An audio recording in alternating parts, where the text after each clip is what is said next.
नया स्टूडेंट है?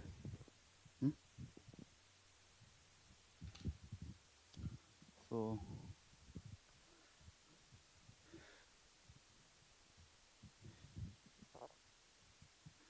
Good morning students.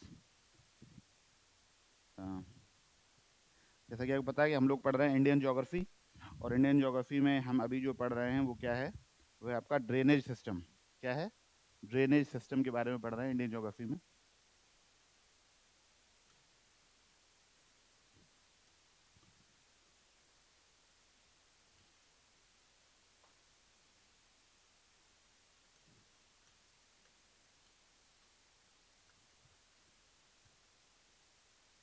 Indian geography का एक सेक्शन हम लोग पढ़ रहे हैं जिसका नाम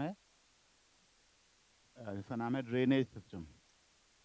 drainage system of India. Drainage system में हम लोगों ने क्लासिफिकेशन किया था, और क्लासिफिकेशन के हम लोगों ने को हमने 4 बेसिस पे किया था। किस किस बेसिस पे किया था, कोई याद दिला सकता है?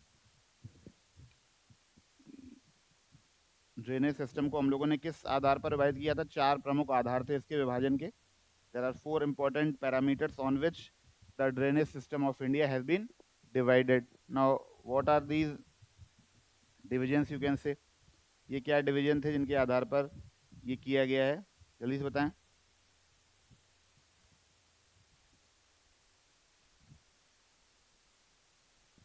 ये सिस्टम थे प्रमुख रूप से कौन कौन से? एक पहला तो आधार था ओरिजिन के आधार पर। दूसरा क्या था? कैचमेंट एरिया के आधार पर। तीसरा था, हाँ हाँ, the flow of that is the mouth of river. कहाँ पर है? बे ऑफ बंगाल में है या अरेबियन सी में है, यानी ईस्ट फ्लोइंग रिवर्स और वेस्ट फ्लोइंग रिवर, इसके बारे में था। और जो चौथा आधार था वो क्या था? अपवाह। हाँ, ड्रेनेज के टाइप पे था। ड्रेनेज के टाइप पे क्या था कि किस तरीके से ये ड्रेनेज जो है वो अकर करता है।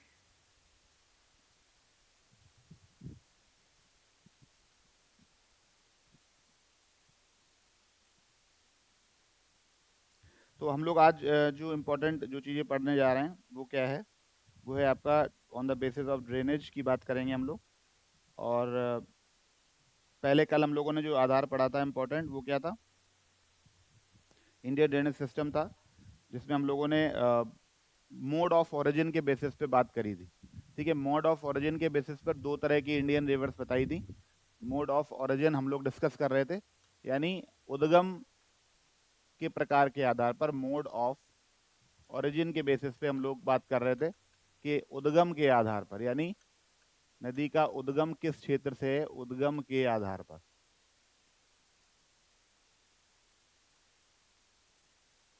ठीक, यानी उद्गम के आधार। तो उद्गम के आधार पर मुख्य रूप से 2 इंपॉर्टेंट रिवर्स निकल के आई थी, और वो कौन कौन सी थी?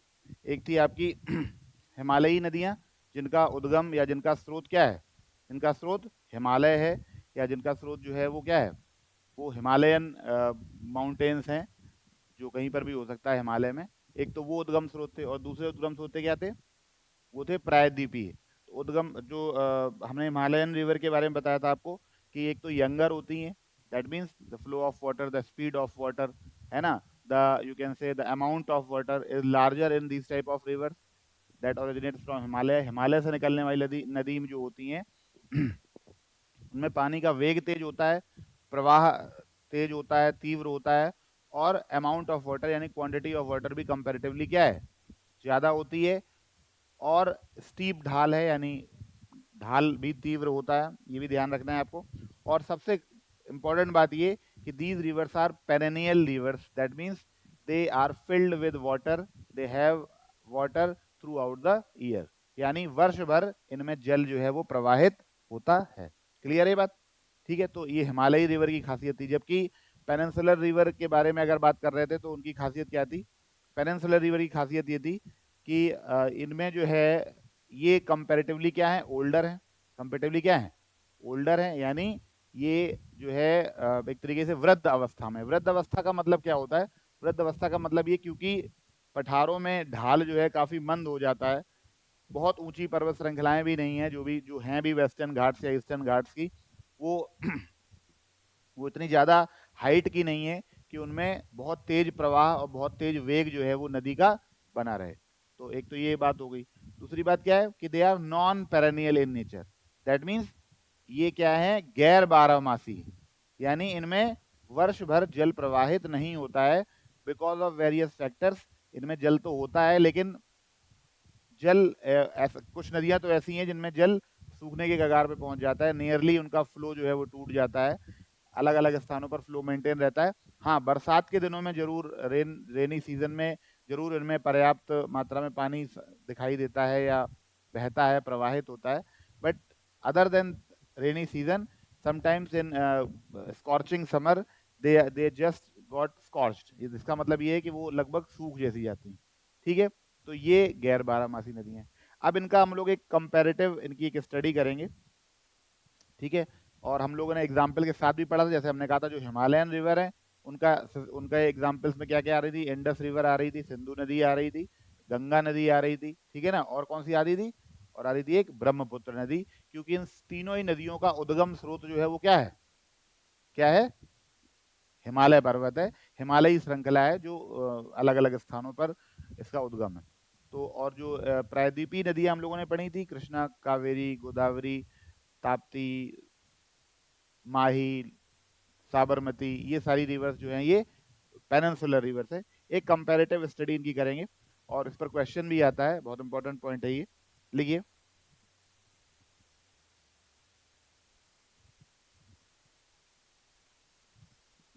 सबसे पहले लिखेंगे Himalayan river versus peninsular river, या एक काम करते हैं, एक मिनट ऐसे लिखिए इसको, इसमें एक पहले हेडिंग डालिए, मैं बताता हूँ आपको,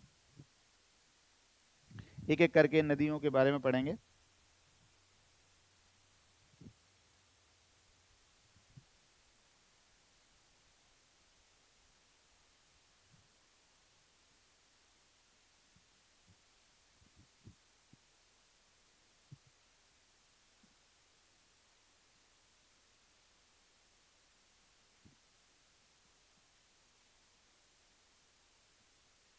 लिखिए, एक तरफ लिखेंगे हिमालयन रिवर,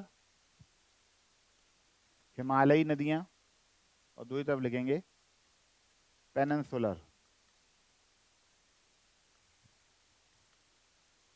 या प्रायद्वीपीय नदियां। एक तरफ लिखेंगे हिमालयी नदियां, ये क्या है, हिमालयी नदियां हैं,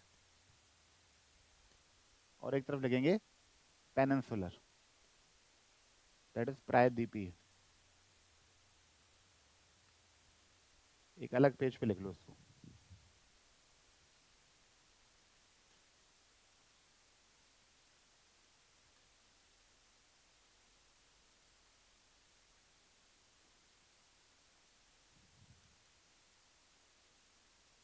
प्रायद्वीपीय नदियां या पेनिनसुलर रिवर्स। तो बात करते हैं हिमालयन रिवर की, कंपैरेटिव स्टडी करने पे ये रहेगा, रिवर्स हैं सारी की सारी, तो इसमें लिखने की जरूरत नहीं है।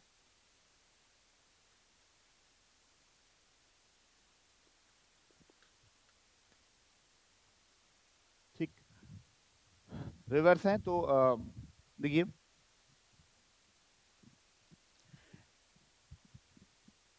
ये वर्ष भर जल से आच्छादित रहती हैं, हिमालय में लिखिए, दीज रिवर्स आर पेरेनियल,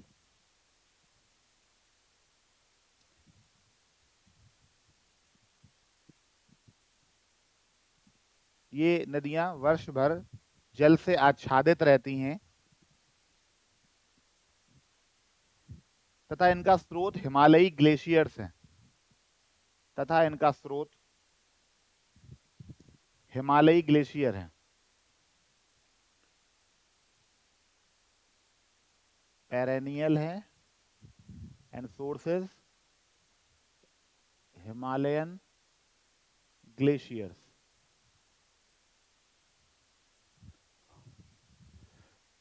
इसका मतलब दे do not depends on rainfall, they do not depend on rainfall, ये सामान्यतः वर्षा पर निर्भर नहीं है, क्योंकि इनका जो सोर्स है वो क्या है, वो ग्लेशियर है, और ग्लेशियर तो ठंडे भाग में है, तो वो लगातार वर्ष भर क्या होता रहता है, वो जल में बदलता रहता है, और इस तरीके से उसमें वाटर फ्लो जो है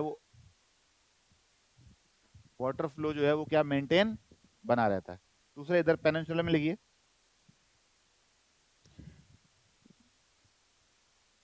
ये नदियां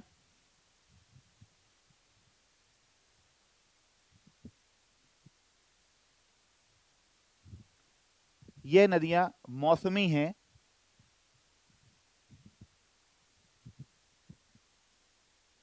ये नदियां मौसमी हैं जिनमें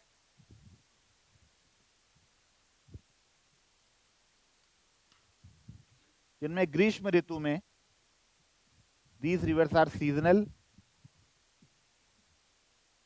and dry up in the summers, जिनमें ग्रीष्म ऋतु में अत्यंत कम पानी रह जाता है।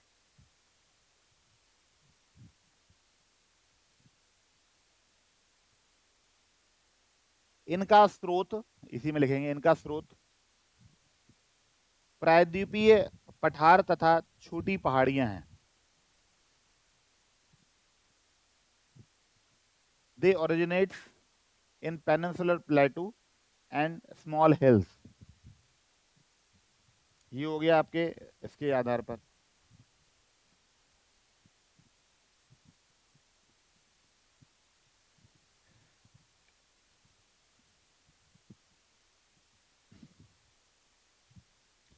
लेकिन they produce large plain areas, यह बड़े मैदानों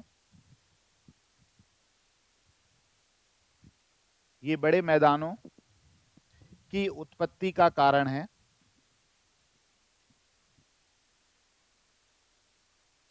and deep enough to be navigable, तो एक तो इनसे लार्ज प्लेन्स बनते हैं,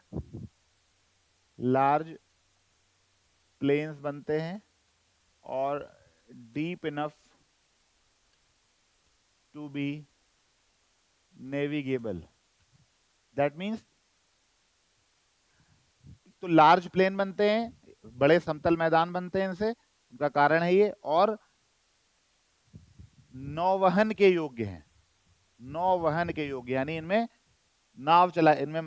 नेवल नेविगेशन हो सकता है, इसमें शिप चल सकती है, नाव चल सकती है। आपने देखा होगा कि अभी आप देखिए गंगा नदी में जो है प्रयागराज से लेकर हल्दिया तक बोट और शिप चैनल स्टार्ट हो गया, रिसेंटली लास्ट ईयर ही उद्घाटन किया गया है ना। वैसे भी जो वाटरवे है हमारा, जो राष्ट्रीय जल मार्ग है, वो गंगा नदी से होकर गुजरता है। ठीक है, तो कुल मिला के ये इंपॉर्टेंट पॉइंट है।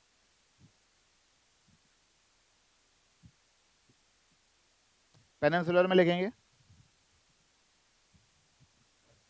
Less extensive plain, they create less extensive plain, यानी इनके द्वारा मैदान जो है वो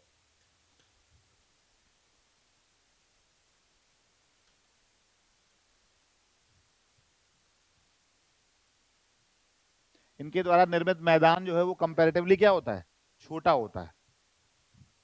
इनके द्वारा निर्मित मैदान आप अपेक्षाकृत छोटा होता है तथा इनकी गहराई कम होती है। प्रॉब्लम ये है कि जैसे मैदानी एरिया में कटान हो जाता है तो गॉर्ज बनने की संभावना ज्यादा रहती है, मिट्टी कट जाती है। लेकिन प्रायद्वीपीय पठार के नीचे तो चट्टाने हैं ना, तो और कई बार ऐसी चट्टाने होती हैं जो बहुत हार्ड रॉक्स हैं, तो वो क्या होती है, वो पानी के द्वारा आसानी से कटती नहीं है।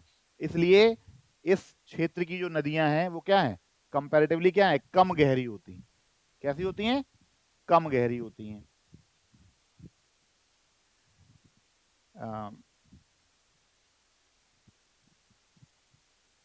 Not deep enough due to hard peninsular basement beneath।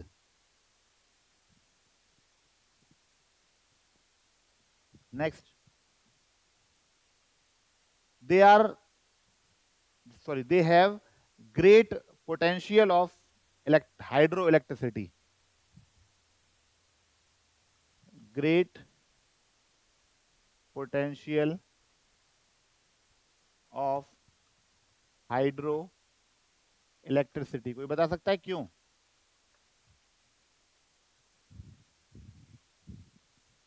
इनमें उच्च जल विद्युत ऊर्जा उत्पादन की क्षमता होती है। इनमें उच्च जल विद्युत ऊर्जा उत्पादन की क्षमता होती है। Y?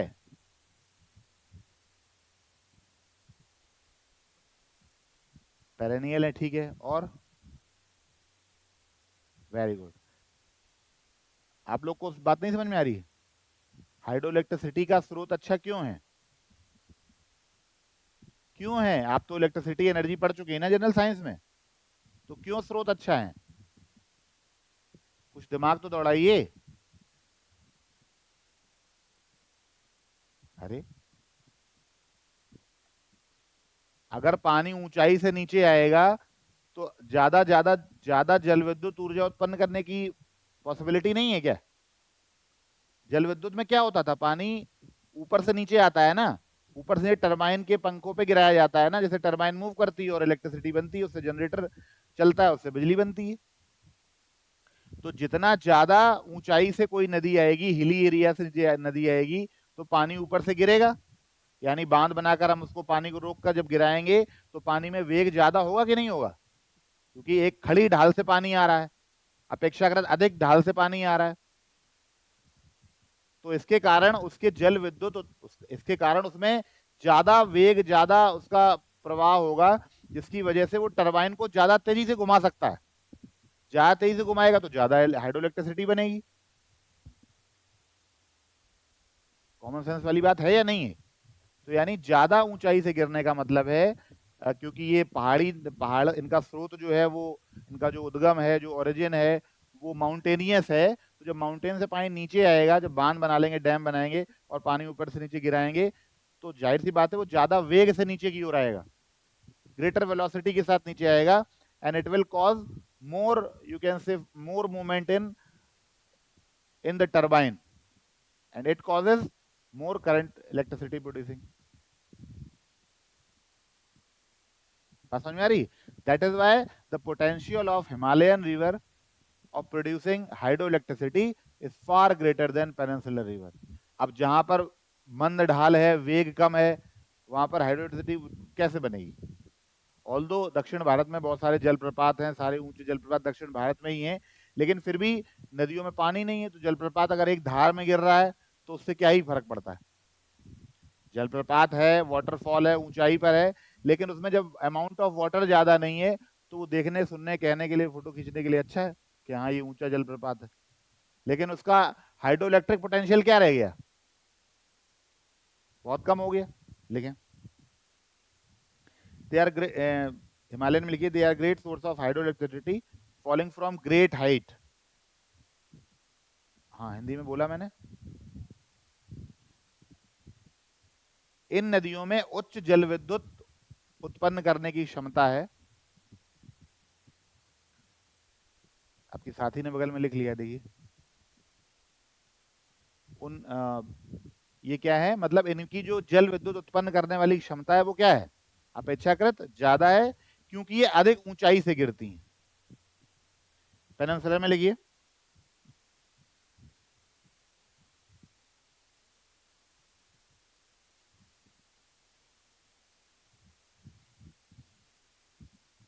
The water in these rivers are less and slow। Peninsular में लिखिए, the water in these rivers are less and slow. इन नदियों में पानी कम तथा प्रवाह मंद है।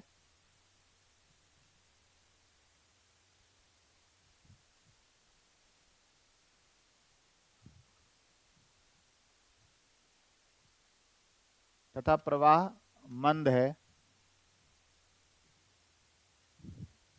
फिर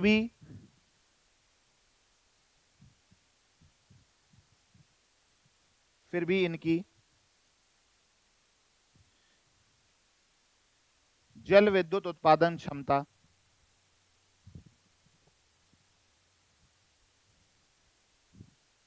फिर भी इनकी जल विद्युत उत्पादन क्षमता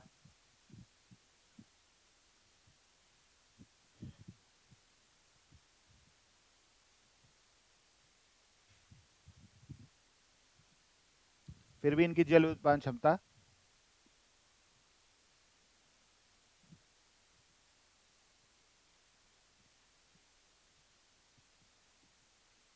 पर्याप्त है। कहने का मतलब ये कि जैसे जैसा फ्लो है उस हिसाब से करते हैं, लेकिन हाँ हिमालयन रिवर के इतना नहीं है।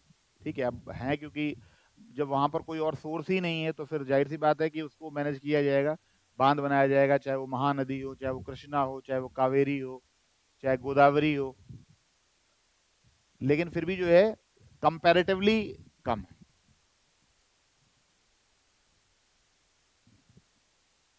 Due to great flow and velocity of water they causes erosion of land forms. Himalayan में लिखें इरोजन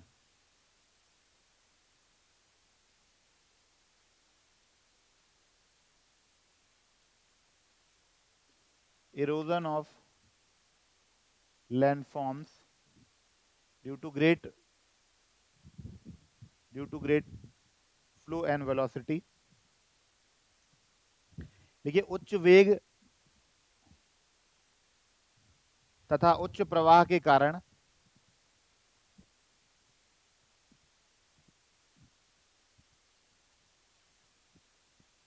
इनकी अपर्दन क्षमता अधिक होती है।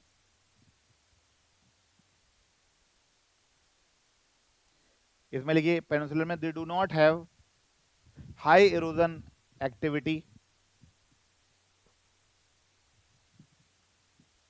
As their flow is weaker.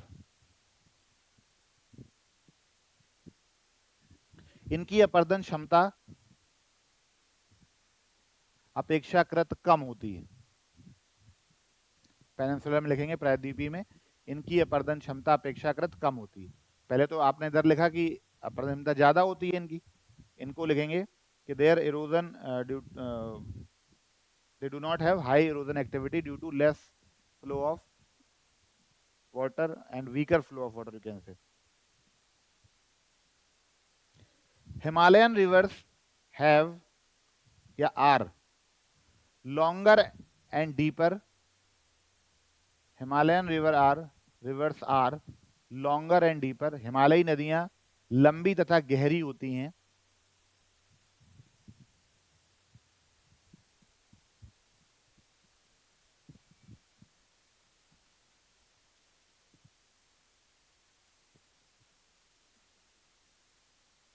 इनमें अधिक विसर्पण होता है। इनमें अधिक विसर्पण होता है। लिखिए Himalayan river are longer and deeper and have greater meander activity.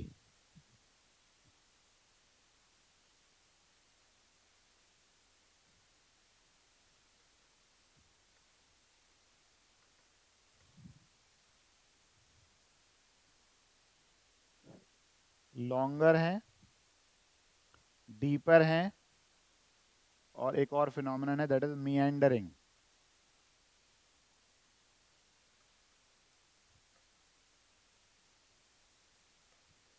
Now what is meandering, कोई बता सकता है?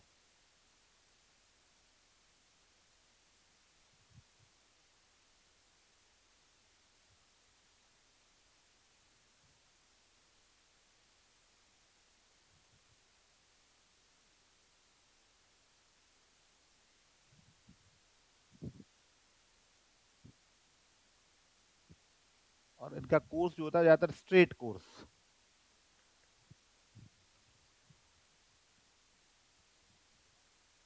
पेनिनसुलर रिवर जो होती हैं वो कम गहरी तथा लंबी होती हैं तथा इनका मार्ग लगभग सीधा होता है and they have generally straight course. Meandering का मतलब होता है ये।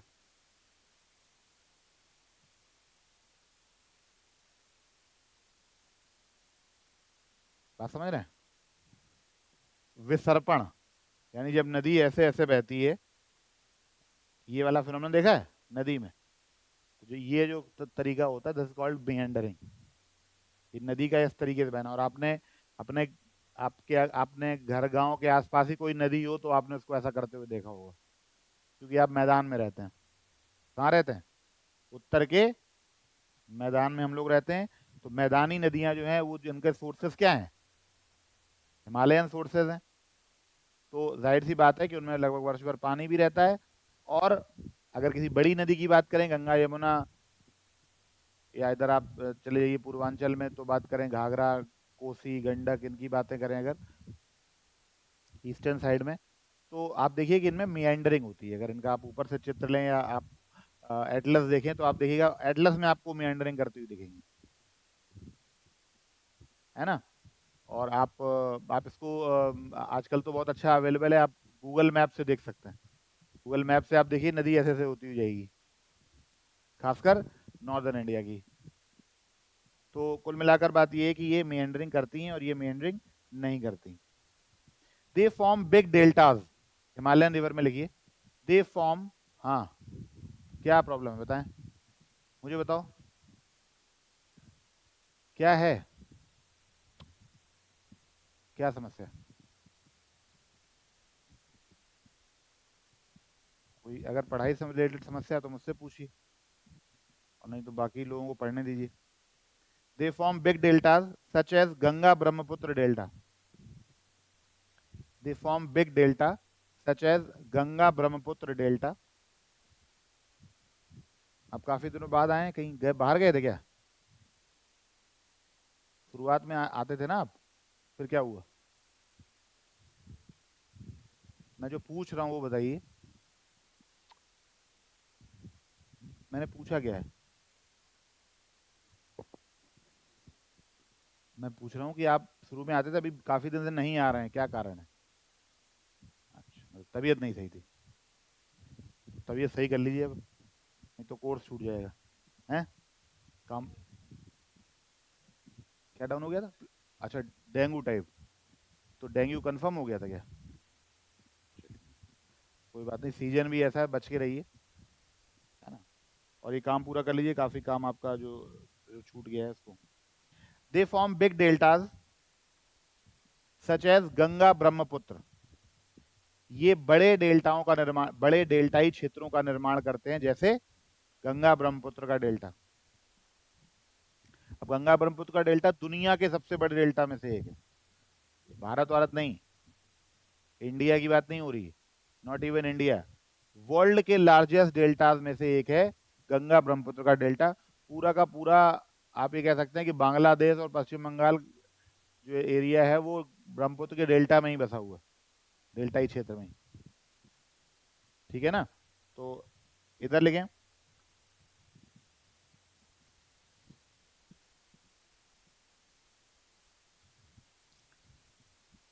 अब यहाँ पेनिनसुलर इंडिया में क्या है कि जो नदियाँ, जो पेनिनसुलर रिवर्स हैं, ऐसा नहीं कि पेनिनसुलर रिवर्स डेल्टा नहीं बनाती, लेकिन उनके डेल्टा अपेक्षाकृत क्या हैं, छोटे हैं।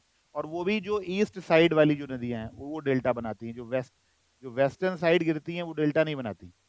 ठीक है, तो लिखिए, some of peninsular rivers forms smaller deltas, comparatively smaller deltas, comparatively smaller deltas. देखिए, कुछ प्रायद्वीपीय नदियां,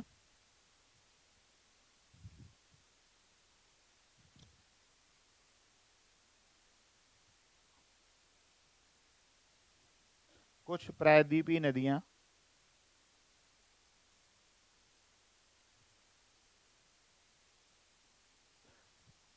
अपेक्षाकृत छोटे डेल्टा का निर्माण करती हैं, जबकि पश्चिम, या ऐसे लोगों, जबकि जबकि अरब सागर में गिरने वाली नदियां, whereas rivers flowing to Arabian sea forms estuaries, जबकि अरब सागर में गिरने वाली नदियां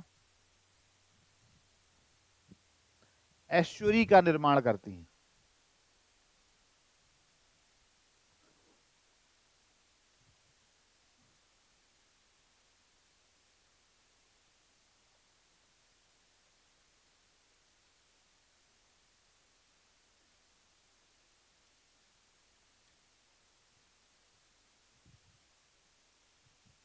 वेयर एज वेस्ट फ्लोइंग, या the rivers draining into the Arabian sea forms estuaries.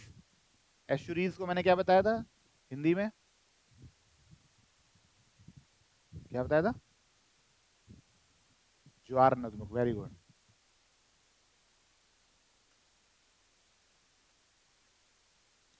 ये जो पश्चिम वाली नदियां हैं ये क्या है, अपेक्षाकृत छोटे डेल्टाई क्षेत्र का निर्माण करती हैं तथा एस्चुरी बनाती हुई अरब सागर में गिरती हैं। यानी जो वेस्ट फ्लोइंग पेनिनसुलर रिवर्स हैं वो एस्चुरी बनाती हैं, और जो ईस्ट फ्लोइंग पेनिनसुलर रिवर्स हैं वो अपेक्षाकृत स्मॉलर डेल्टास बनाती हैं। लेकिन जो नॉर्थ हिमालयन रिवर्स हैं वो बिगर डेल्टास का निर्माण करती हैं। बात समझ में आई? कुछ एग्जाम्पल लिख लीजिए, फिर इसके बाद में और आगे चर्चा करते हैं।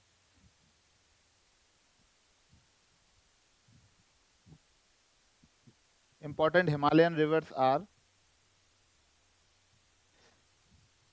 Indus, Ganga, Brahmaputra and their tributaries.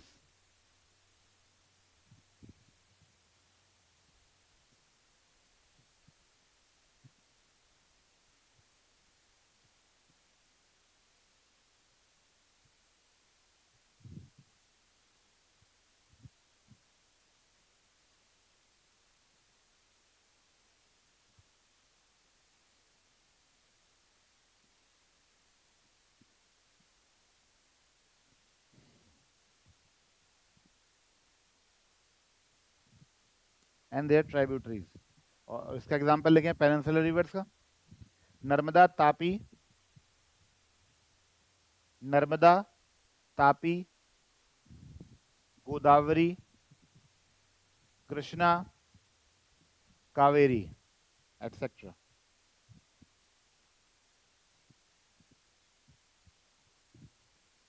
Narmada, Tapi, Godavari, Krishna, Kaveri, Mahanadi, कुछ भी, कितने भी चार पांच वहां लिख लिए, तो भी डिटेल में इनके बारे में अभी रिवर सिस्टम में पढ़ेंगे। हेडिंग डालिए रिवर बेसिन्स। ये बिगर डिफरेंसेस हैं, तो इसको कंपैरेटिवली जब आप पढ़ेंगे तो आप ज़्यादा अच्छी तरीके से नदियों का कैरेक्टर जो है वो समझ पाएंगे, हिमालयन और पेनिनसुलर। हेडिंग डालेंगे रिवर बेसिन या नदी बेसिन या नदी द्रोण, जो कल आप बता रही थी, है ना? बेसिन का मतलब द्रोण है हिंदी में। रिवर बेसिन्स या बेसिन इतना ऐसा शब्द हो चुका है कि अब इसको सामान्य भाषा में ही नदी बेसिन कहते हैं। ठीक, द्रोणी जो उसकी है बिल्कुल एक शुद्ध हिंदी हो गई, लेकिन बेसिन का मतलब बेसिन। अच्छा, बेसिन से आपको मैं आपको बताऊं एक बात, इसको मतलब बहुत ज़्यादा इसको टेक्निकली या टेंशन लेके समझ नहीं, हालांकि कल मैंने आपको समझाया था, लेकिन फिर भी एक बार इसको अच्छी तरीके से समझ लीजिए।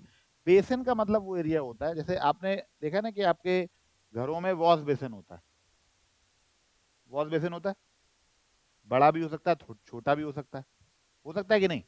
तो बेसिन वो एरिया होता है, आप देखिए जो भी बेसिन होता है उसका ढाल जो है वो बीच में, बीचों बीच में होता है, जिसमें जहाँ से पानी ड्रेन होता है कि नहीं होता? बड़ा भी हो सकता है, अब होटल वगैरह में जाइए, आप मॉल में जाइए तो आपको बड़ा सा बेसिन दिखाई देगा। घरों में कम जगह होती है, छोटी जगह होती है, छोटा बाथरूम है तो छोटा लगा होता है। तो छोटा बड़ा तो समझ में आ गया, लेकिन एक बात दोनों में कॉमन है, वो क्या है कि चारों ओर का ढाल बीच की ओर होता है। यानी उस पूरे एरिया में कहीं पर भी आप हाथ धोएंगे या वॉश वॉश करेंगे अपने हैंड को, तो पानी कहाँ आएगा लुढ़क के? बीच में। बस यही चीज होती है बेसिन। तो एक नदी का प्रवाह है, एक नदी का मार्ग है, बीच में नदी है, चारों ओर उसका बेसिन है। यानी उस इलाके में कहीं पर भी पानी, रेनफॉल होगी, बारिश होगी, ड्रेनिंग होगी, कुछ भी होगी, अल्टीमेटली वाटर कहाँ आएगा? बस उसी को कहते हैं नदी बेसिन। क्लियर बात समझ में आई कि नहीं आई? यानी उस पूरे इलाके की जो मुख्य धारा है वो क्या है? वो नदी है। उस नदी की जो मुख्य धारा है वो उस पूरे इलाके का ढाल वहां पर आकर खत्म होता है। इसीलिए ऐसा इलाका क्या कहलाता है? नदी बेसिन। क्लियर है? अब लिखिए on the basis of size and watershed, on the basis of size of watershed, जल विभाजक के आकार के आधार पर, on the basis of size of watershed, basins are grouped in three categories. जल विभाजक के आकार के आधार पर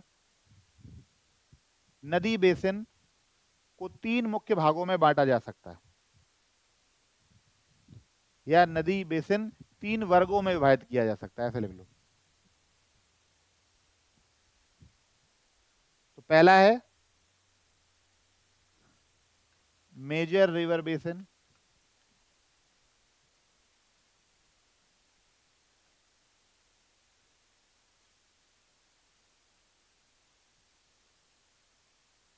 मीडियम रिवर बेसिन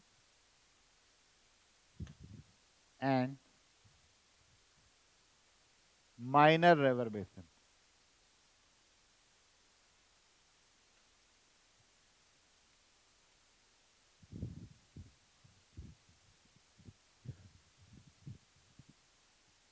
नाउ सीधी सी बात यह है कि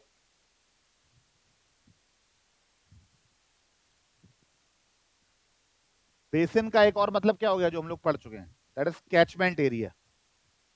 तो मेजर, माइनर और मीडियम हम लोगों ने कैचमेंट एरिया के संदर्भ में पढ़ा था।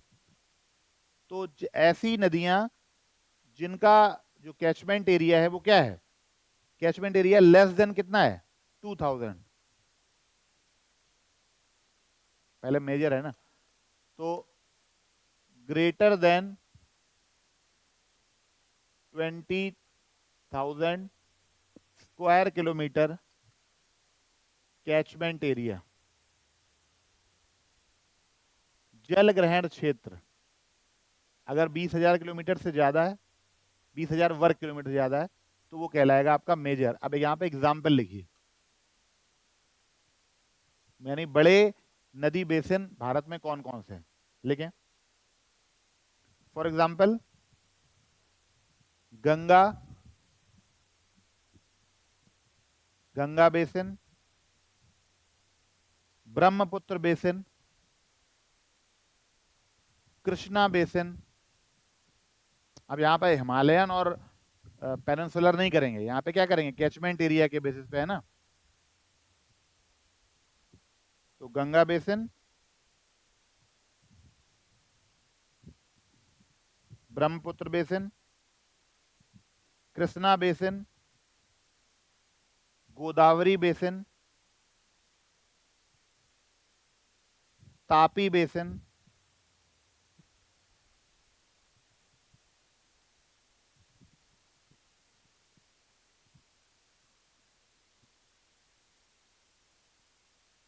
और महानदी बेसिन।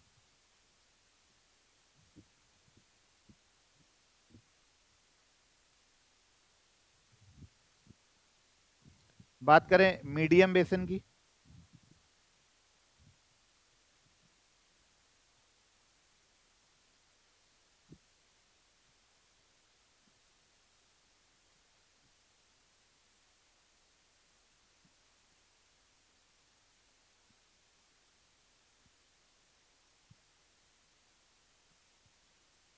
बात करें मीडियम बेसिन की, तो लिखिए कैचमेंट एरिया बिटवीन 2,000 टू 20,000। ये भी पढ़ चुके हैं हम लोग, 2,000 से 20,000 square kilometre area. And the examples are, examples लिखें।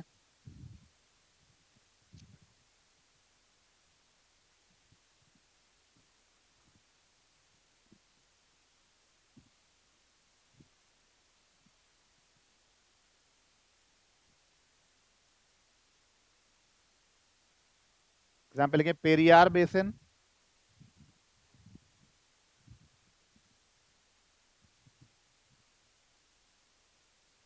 कॉमा मेघना बेसिन,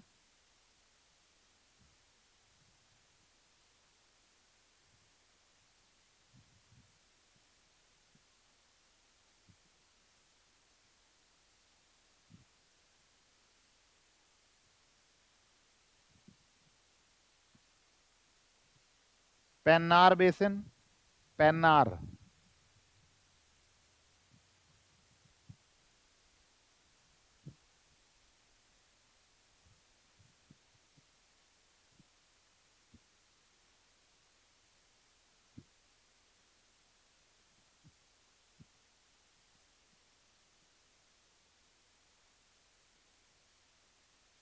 एटसेट्रा। ये कुछ मीडियम साइज है। और minor basin, catchment area less then,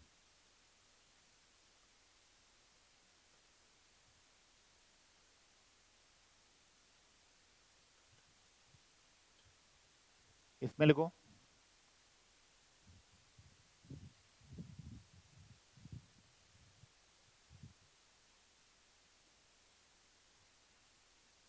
ये बहुत छोटी नदियों के लिए है, जैसे ब्राह्मणी बेसिन,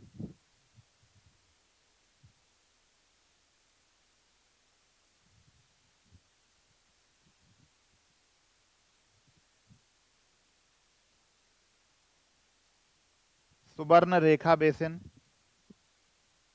सुवर्ण रेखा बेसिन,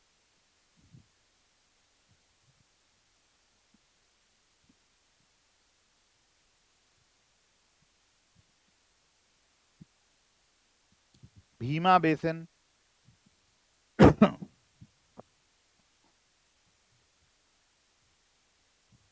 भीमा, भीमा नदी है, छोटी है,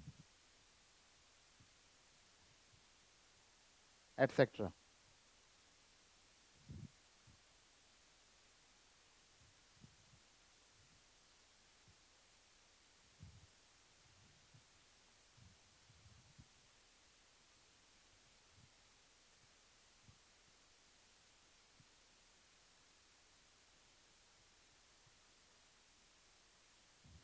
चलिए अब एक एक करके हम लोग रिवर सिस्टम्स के बारे में पढ़ते हैं। पहले हिमालयन रिवर सिस्टम के बारे में पढ़ेंगे और फिर पढ़ेंगे पेनिनसुलर रिवर बेसिन के बारे में। तो स्टार्ट करते हैं।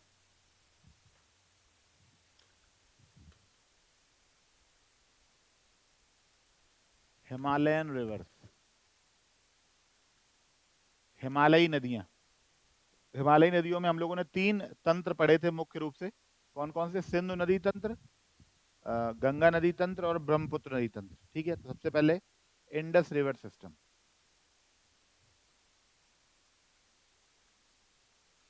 Indus river system, that is Sindhu नदी तंत्र।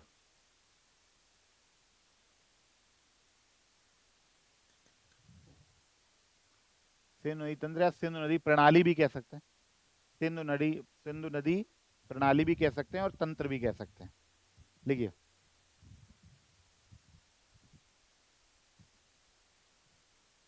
सबसे पहले लिखेंगे ओरिजिन। इसका सिंधु नदी का ओरिजिन क्या है? ओरिजिन, दैट इज उद्गम। तो सिंधु नदी का जो उद्गम स्थल है, लिखें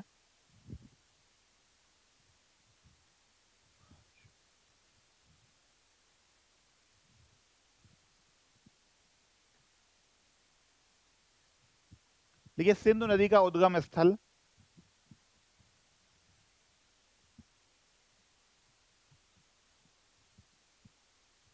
तिब्बत में स्थित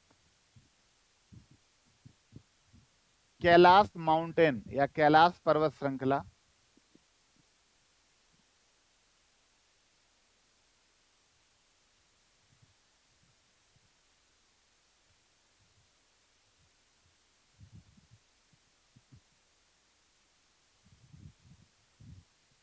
कैलाश पर्वत श्रृंखला में स्थित बोखारचू नामक ग्लेशियर है। यानी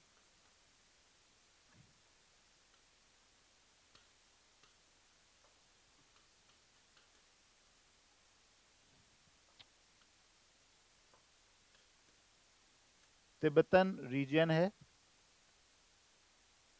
यहां पे है कैलाश माउंटेन रेंज,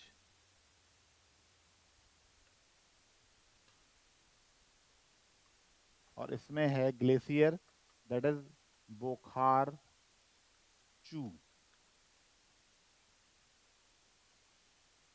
में बोखारचू नामक ग्लेशियर है। लिखिए इंग्लिश में, its origin is Bokharchu glacier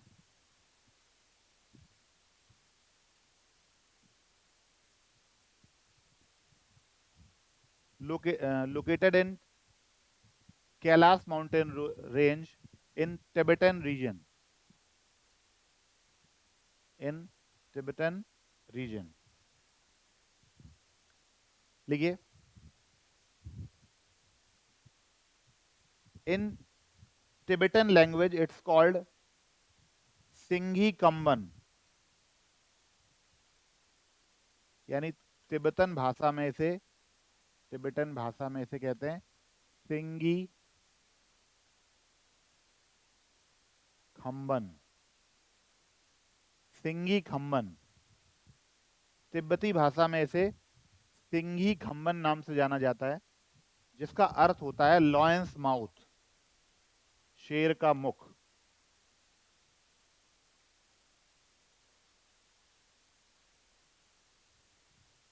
तिब्बती भाषा में इसे, यानी जो इसका ओरिजिन है, उसे सिंघी खम्बन कहते हैं, which means lion's mouth. Next,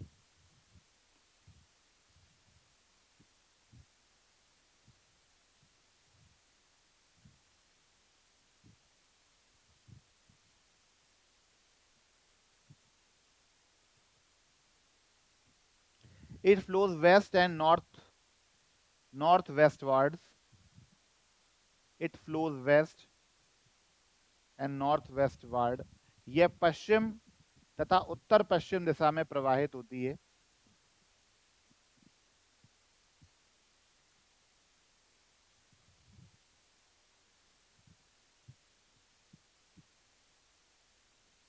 Enters Indian territory in Ladakh.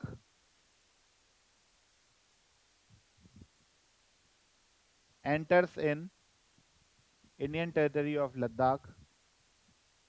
लिखिए, यह पश्चिम तथा उत्तर पश्चिम दिशा में प्रवाहित होती है, लिखा, इसको लिखिए प्रवाहित होते हुए, प्रवाहित होते हुए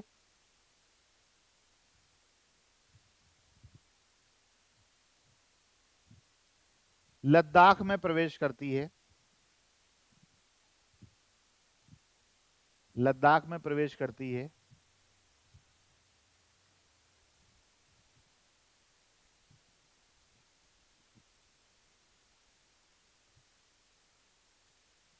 तथा लद्दाख में प्रवेश करती है तथा इसके पश्चात पीओके स्थित गिलगित बाल्टिस्तान तथा इसके पश्चात पीओके स्थित गिलगित बाल्टिस्तान, पहले लद्दाख में प्रवेश करती है जो कि इंडियन रीजन है, उसके बाद जाती है Gilgit Baltistan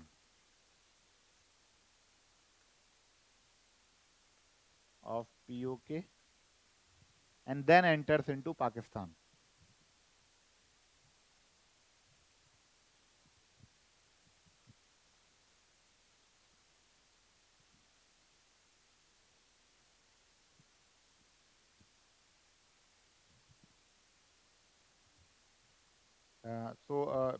Enters Indian territory of Ladakh and flows through, आगे आप लोग लिखिए, and flows through Gilgit Baltistan bracket में POK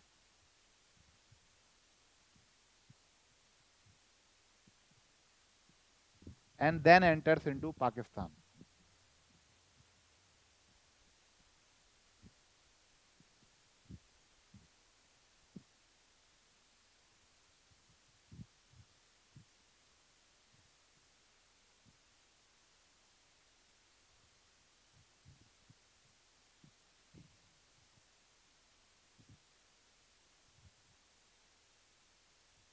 देखिए, एक क्वेश्चन बहुत अच्छा इंपॉर्टेंट क्वेश्चन है जो कि एग्जाम में पूछा जाता है।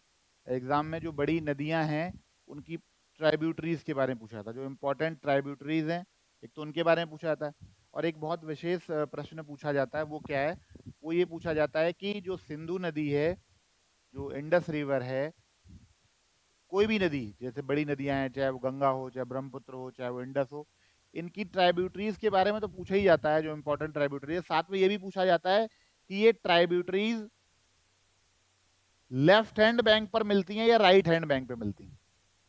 ये एक इंपॉर्टेंट क्वेश्चन है, ध्यान रखिएगा। मतलब आपको ऑर्डर भी ध्यान रखना है कि पहले कौन मिलता है, फिर बाद में कौन मिलता है, फिर बाद में कौन मिलता है। इसको ध्यान रखने के साथ साथ आपको ये भी ध्यान रखना है कि कौन सी ट्राइब्यूटरी लेफ्ट हैंड से ज्वाइन होती है और कौन सी राइट हैंड से। जिस दिशा में नदी प्रवाहित होती है, जिस दिशा में नदी प्रवाहित होती है उसके रेस्पेक्ट में लेफ्ट हैंड और राइट हैंड, लेफ्ट हैंड और राइट, लेफ्ट बैंक और राइट बैंक बोलते हैं। यानी नदी अगर इस दिशा में जा रही है तो इधर से जो नदियां मिलेंगी वो right hand tributary, right bank tributary कहलाएंगी, और जो इधर से नदियां मिलेंगी वो लेफ्ट बैंक ट्राइब्यूटरी। यानी नदी के प्रवाह की दिशा में अगर आप मुख करके खड़े हो तो आपके सीधे हाथ पर जो नदियां आएंगी वो राइट बैंक ट्राइब्यूटरी कहलाएंगी, और जो आपके लेफ्ट हैंड पे आएंगी वो सारी की सारी क्या कहलाएंगी, लेफ्ट बैंक ट्राइब्यूटरी। अब आप मुझे बताइए कि यमुना जो है वो गंगा की राइट बैंक ट्राइब्यूटरी है या लेफ्ट हैंड ट्राइब्यूटरी।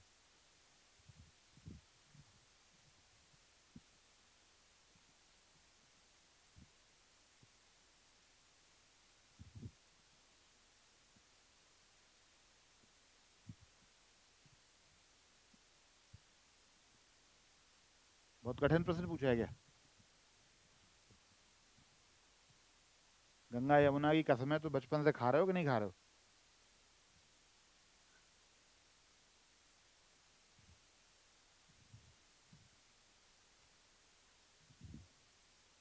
अच्छा, अपने पास नियरेस्ट गंगा कहाँ से निकली है।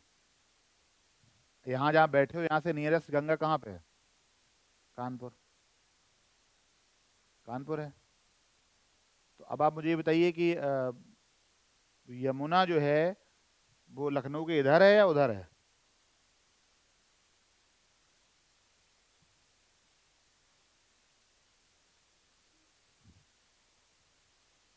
गंगा से भी उधर है ना, तो लेफ्ट बैंक ट्राइब्यूटरी हुई या राइट बैंक।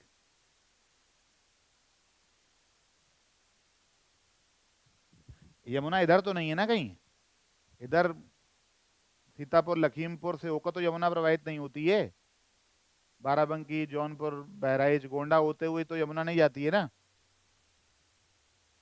इसी क्षेत्र के रहने वाले हो ना, पूर्वांचल के लोग रहने वाले हैं।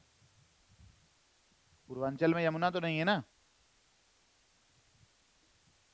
तो इसका मतलब यमुना गंगा से कहाँ मिलती है। ये तो बचपन से पढ़ते आ रहे होगे। यमुना और गंगा का संगम कहाँ पे होता है।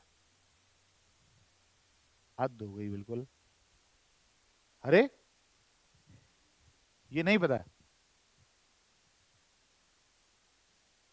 यमुना और गंगा का संगम कहाँ होता है ये नहीं पता।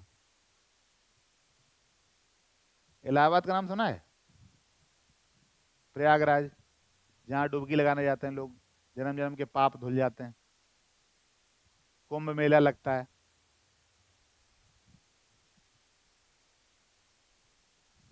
गंगा यमुना का संगम कहाँ होता है। तुम लोगों का मतलब एक बहुत मतलब मामला नील है मैप के बारे में, ऐसा लगता है। मतलब दिशाएं और खासकर मैं बड़ी बड़ी चीजों के बारे में बात कर रहा हूँ, मैं कोई छोटी मोटी आपसे बात नहीं कर रहा हूँ। मतलब जो आपने 10वीं तक भूगोल पढ़ी होगी, मैं उस लेवल के, उससे भी छोटे लेवल की बात कर रहा हूँ।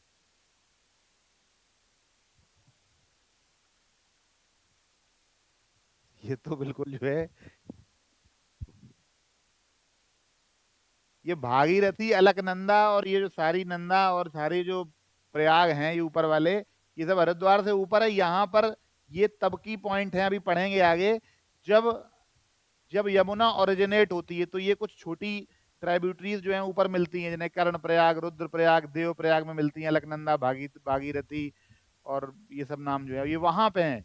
जैसे ही ये हरिद्वार से मैदानी भाग में प्रवेश करती है फिर इसको सिर्फ गंगा ही कहते हैं, फिर इसका कोई नाम नहीं रह जाता। हरिद्वार के बाद गंगा जी, जो गंगा जी हैं वो गंगा ही कहलाती हैं। हाँ, हरिद्वार उत्तराखंड है।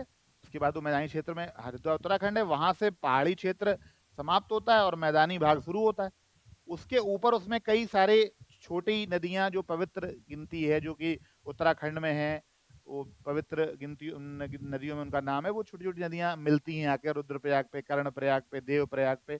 वो एक अलग वो पॉइंट हम लोग पढ़ेंगे जब गंगा में पढ़ेंगे। लेकिन अभी हम बात कर रहे हैं गंगा एज़ अ रिवर। तो गंगा का जो नाम है, जो गंगा है, वो इन सभी का संगम है। ऊपर जहाँ से ये ओरिजिनेट जहाँ होती है गंगोत्री हिमानी के आसपास की बात है। ये गौमुख के आसपास की बात है। उसके 100, 200, 500 किलोमीटर में ये सब कुछ हो जाती है कहानी।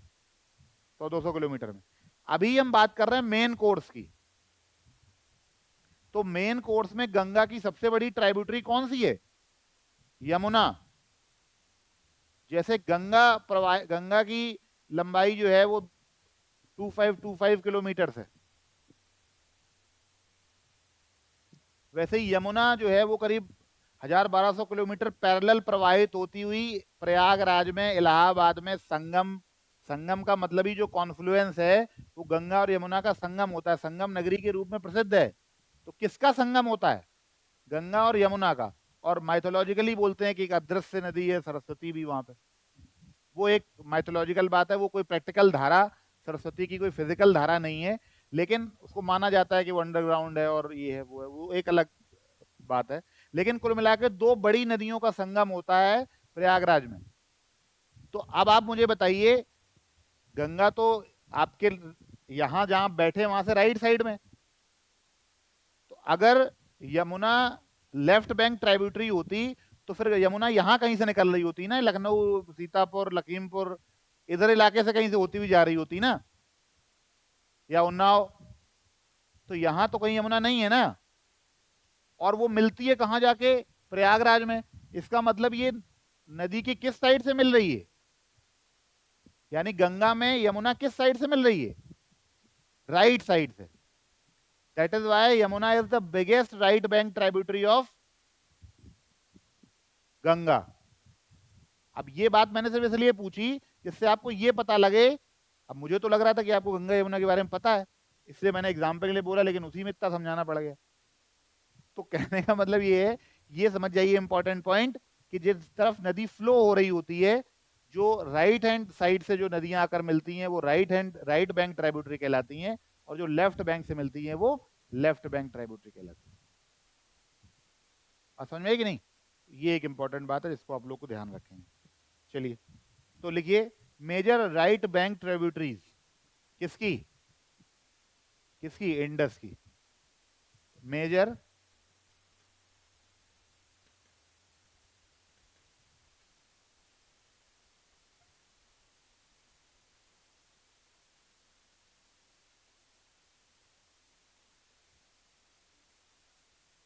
अभी इनको लिखिए, फिर इनका जब चित्र बनाएंगे या मैप में जब दिखाएंगे तो इन सारे रिवर्स को मैप में शो करके आपको तब बताएंगे। ठीक है, तो अभी थ्योरेटिकल पार्ट कर लीजिए, फिर जैसे ही रिवर समाप्त होंगी फिर इन सबकी मैपिंग कराएंगे जैसे पिछले चैप्टर में कराई थी। ठीक है, चलिए लिखें major right bank tributaries. Shyok,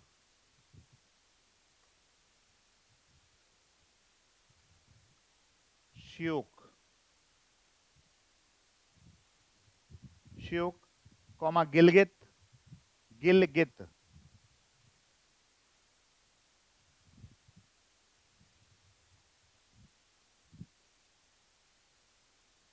Gilgit, Hunza, Hunza, Nubra,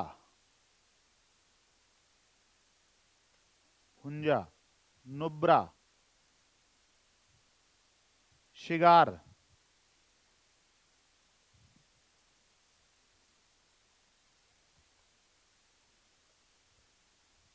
cigar, comma Kabul नदी का नाम है,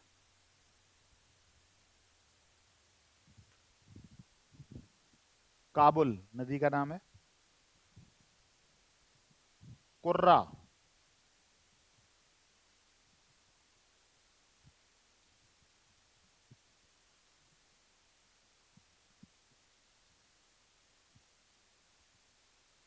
कुर्रा, झोब,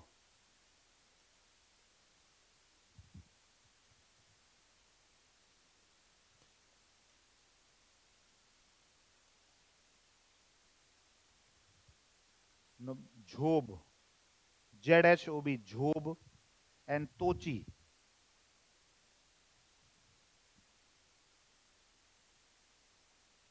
कुर्रा को कुर्रम भी कहते हैं, तो कुर्रा को आप कुर्रम लिख लीजिए, Kurram.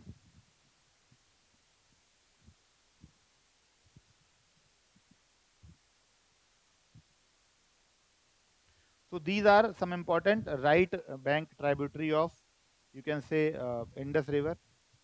Some major left bank tributaries.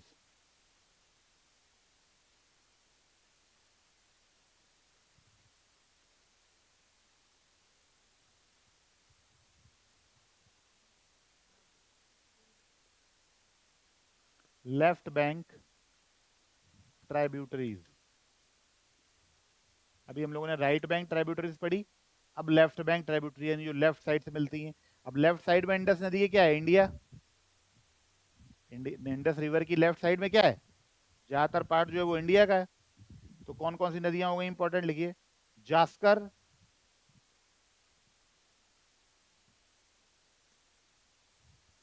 Zanskar range भी है और जास्कर रिवर भी है। चेनाब, झेलम, रावी, सतलज और ब्यास।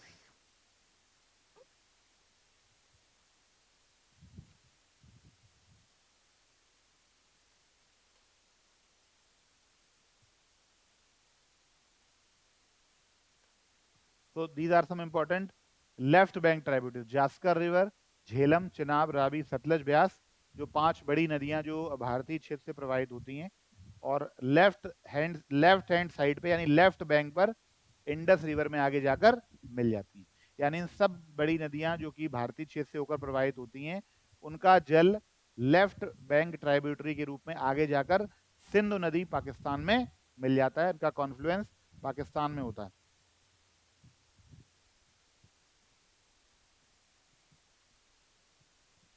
लेकिन तो ये हो गई कुछ इंपॉर्टेंट रिवर्स। अब इसमें जो ट्राइब्यूटरीज इंडिया वाली साइड की हैं, जो जो राइट बैंक साइड है, वो तो ज़्यादातर पाकिस्तान पीओके रीजन है। तो वहाँ की ट्राइब्यूटरीज के हमें नाम पता होने चाहिए, उनके ओरिजिन से या उनके और किसी फ्लो जो रूट है, कोर्स है, उससे ज़्यादा क्वेश्चंस भी नहीं आते। केवल नाम पता होने चाहिए कि हाँ ये राइट बैंक ट्राइब्यूटरीज है, ये वाली।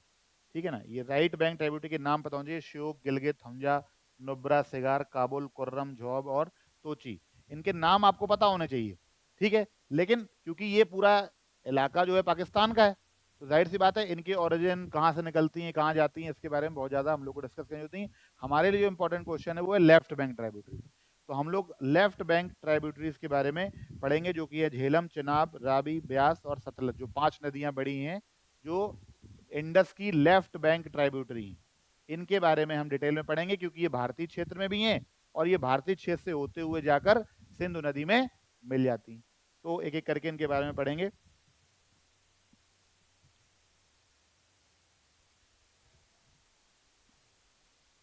ये राइट बैंक है ना, ये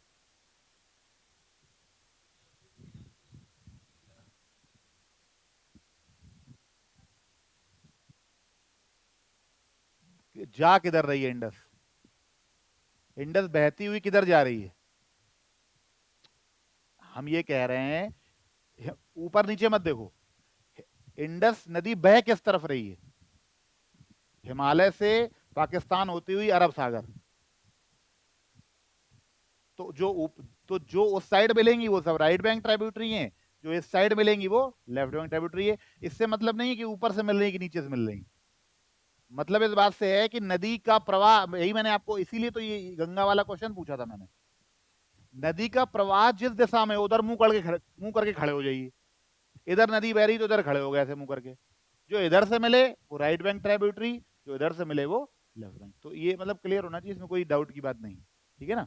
तो इसका मतलब ये सारी भारतीय क्षेत्र में बहने वाली नदियां जो है वो क्या हो गई? लेफ्ट बैंक ट्राइब्यूटरी हो गई। और यही इंपॉर्टेंट रिवर्स है। और क्योंकि ये हमारे पंजाब, पाकिस्तान, जम्मू कश्मीर, पंजाब और जम्मू कश्मीर से होकर भी प्रवाहित होती हैं ये नदियाँ। पंजाब से, हिमाचल से, जम्मू कश्मीर से होकर ही प्रवाहित होती हैं, इसलिए हमारा ये इंपॉर्टेंट टॉपिक हो जाता है और इस पे बहुत सारे क्वेश्चंस बनते हैं और पूछे भी जाते हैं। इसलिए इनको हम पढ़ेंगे डिटेल में कि इनका ओरिजिन क्या है और ये कहाँ जाकर, किस जगह पर जाकर, झेलम में या किसी और बड़ी नदी में कहाँ जाकर मिलती हैं। ये सारी की सारी नदियां डायरेक्ट इंडस में जाकर नहीं मिलती हैं, ये भी ध्यान रखिएगा। ये अलग अलग इंडस में नहीं मिलती हैं, पहले ये आपस में मिलती हैं। सतलज, रावी, व्यास, चेनाब, झेलम जो है पहले ये आपस में भी मिलती हैं, फिर इनकी संयुक्त धारा आगे जाकर किसमें मिल जाती है, इंडस में मिल जाती है। तो भी ये लेफ्ट बैंक ट्राइब्यूटरी ही कहलाएंगे, क्योंकि मिलती किस तरफ से है, लेफ्ट साइड से। क्लियर है? चलिए, तो सबसे पहले ऐसे लिखेंगे, ट्राइब्यूटरी ओरिजिन डिस्क्रिप्शन।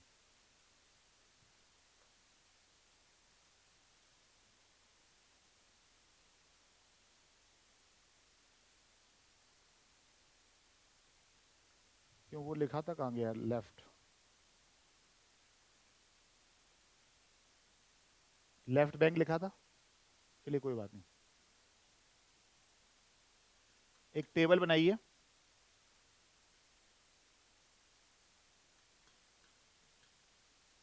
ट्राइब्यूटरी या ट्रिब्यूटरीज, ट्राइब्यूटरीज, उसके बाद origin, tributaries, origin and description.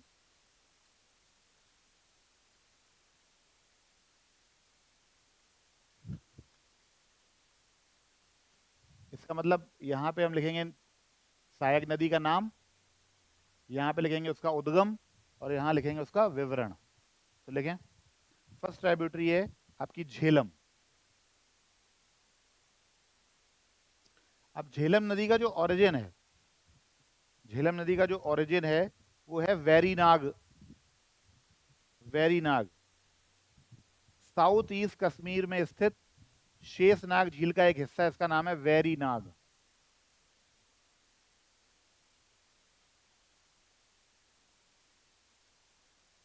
South east Kashmir, ये क्या है, ये एक लेक है, वेरीनाग।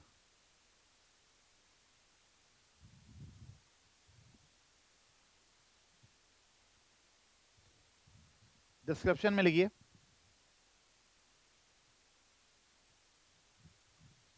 पीर Panjal range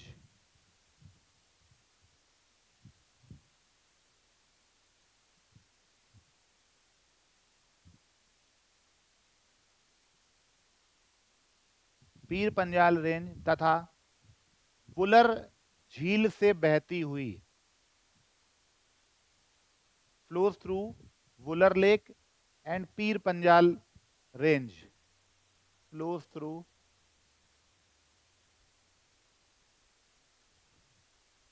Wular lake,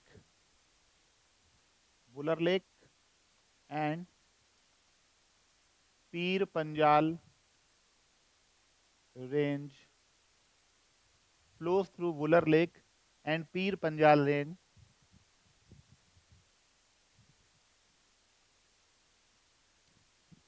joins river Chenab, joins river Chenab, बहती हुई चेनाब नदी में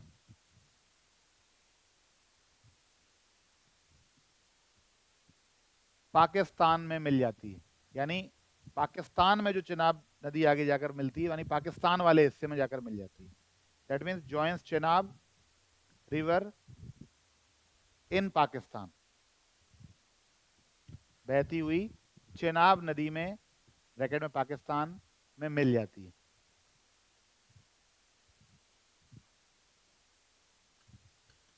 इंपॉर्टेंट बात यह है कि चेनाब में मिल जाती है, ठीक, और चेनाब आगे जाकर इंडस में मिल जाती है। बात समझ रहे हैं? यानी झेलम नदी वेरीनाग से साउथ ईस्ट कश्मीर पे निकलते हुए बुलर लेक और पीर पंजाल रेंज से होकर बहती हुई आगे जाकर चेनाब नदी में मिल जाती है। जिस स्थान पर मिलती है वो वो स्थान कहाँ है, पाकिस्तान में है। पाकिस्तान का चांग डिस्ट्रिक्ट है वो, सॉरी झांग डिस्ट्रिक्ट है, वहां पे जाके मिल जाती है। लेकिन आपको याद वो आपको सिर्फ ये ध्यान रखना है कि पाकिस्तान में मिल जाती है जाके। पाकिस्तान में किसमें?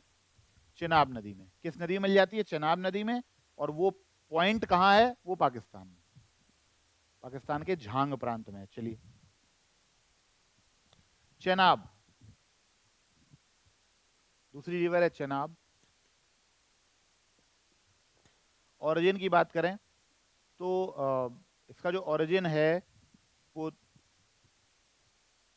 जास्कर रेंज में स्थित है, जो कि एक जिला है लाहौल स्पीति, हिमाचल प्रदेश का। लाहौल स्पीति। और ये कहाँ है?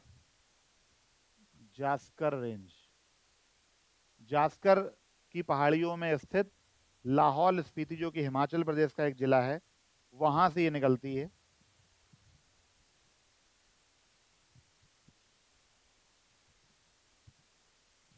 हिमाचल प्रदेश में इसको एक विशेष नाम से जानते हैं। किस नाम से? डिस्क्रिप्शन में लिखेंगे, known as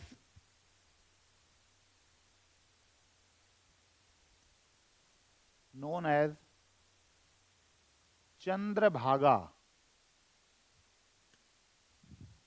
known as Chandrabhaga in Himachal Pradesh.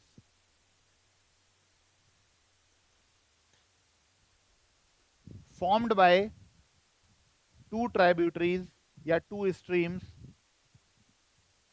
Formed by two streams, Himachal Pradesh में चंद्रभागा के नाम से जानी जाती है, जो दो धाराओं चंद्र और भागा के मिलने से बनती है। Formed by two streams, Chandra and भागा।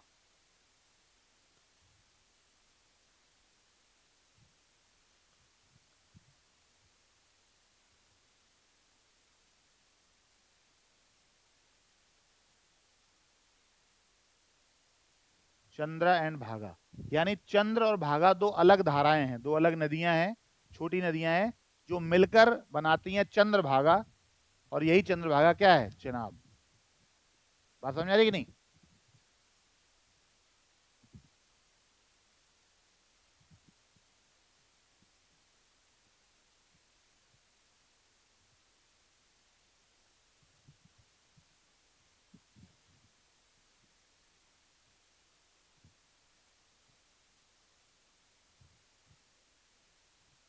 हम्म? अच्छा,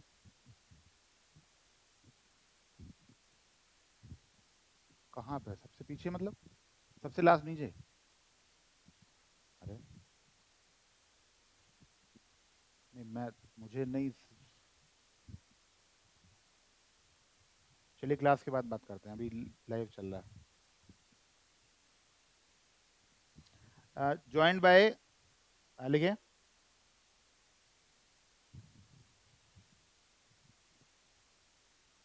join river, join river, joins river Ravi.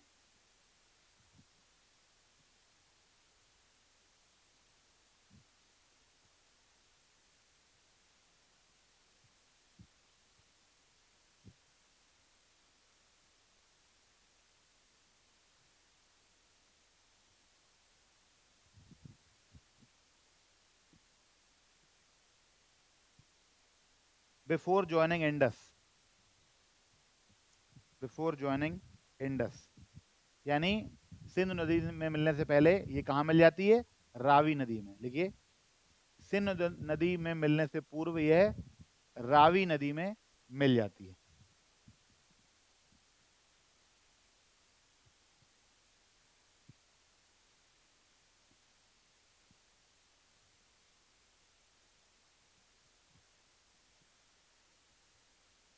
यानी चेनाब किसमें मिल जाती है? रावी में। और फिर इनकी संयुक्त धारा कहाँ मिल जाती है?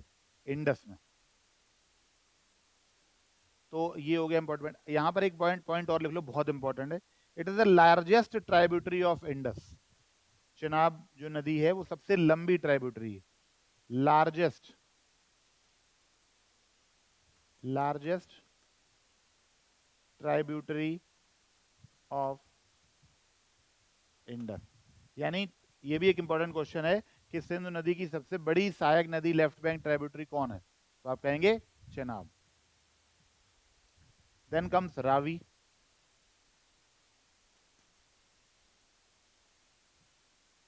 लिखें origin Rohtang pass in Kullu hills of Himachal Pradesh. Rohtang, Rohtang pass कहां पर? कुल्लू, कुल्लू मनाली वाला कुल्लू। कुल्लू डिस्ट्रिक्ट है हिमाचल प्रदेश में, कुल्लू इन हिमाचल प्रदेश, ये इसका ओरिजिन है। अगेन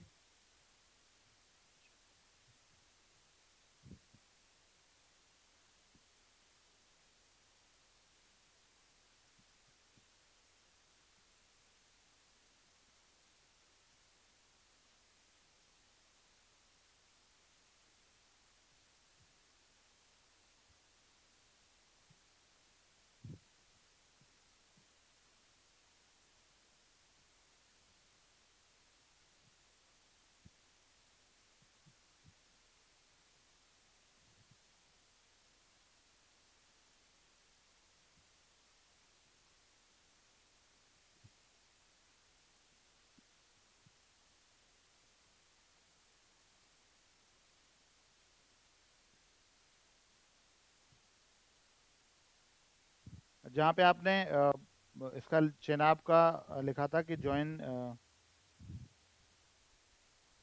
रावी नदी भी लिखा था, तो वहाँ पे एक चीज़ और लिख लेना कि रावी के साथ लेना रावी एंड सतलुज, यानी रावी और सतलुज दोनों जो है वो चेनाब में मिल जाती हैं।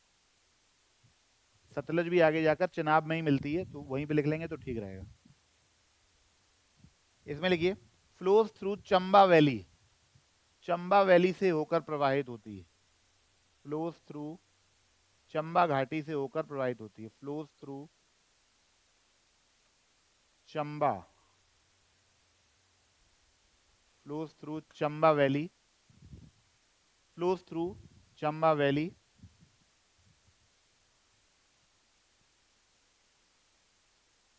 Making a gorge in Dhauladhar range, तथा धौलाधार श्रेणी में एक खड्ड का निर्माण करती है। Making a gorge, making a gorge in Dhauladhar range,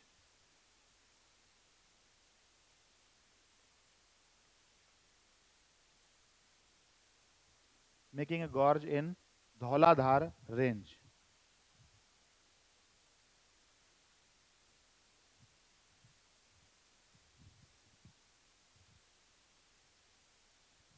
making a gorge in Dhauladhar range.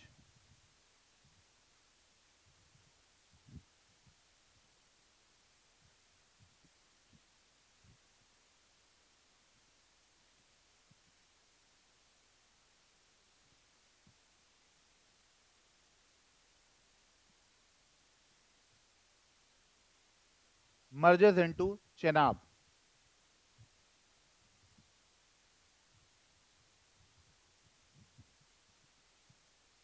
merges into Chenab.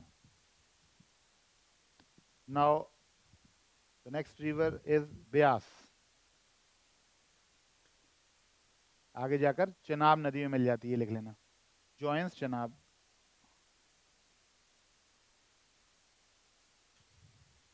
Next is Beas नदी या रिवर ब्यास, हिंदी में व्यास कह देते हैं, इंग्लिश में ब्यास कहते हैं। ब्यास कुंड नियर रोहतांग पास, ये भी इसका ओरिजिन भी जो है वो रोहतांग पास है, और जगह का नाम है ब्यास कुंड, ब्यास कुंड इन रोहतांग पास। इसका मतलब रोहतांग पास जो है वो दो नदियों का उद्गम स्थल है। किसका? किसका? रावी का और ब्यास का। एक स्थान जो है वो कुल्लू के निकट है जहां से रावी निकलती है, और एक स्थान ब्यास कुंड है, ये भी वहीं पर पास में ही है, निकट स्थान पर है जहां से ब्यास निकलती है। लिखिए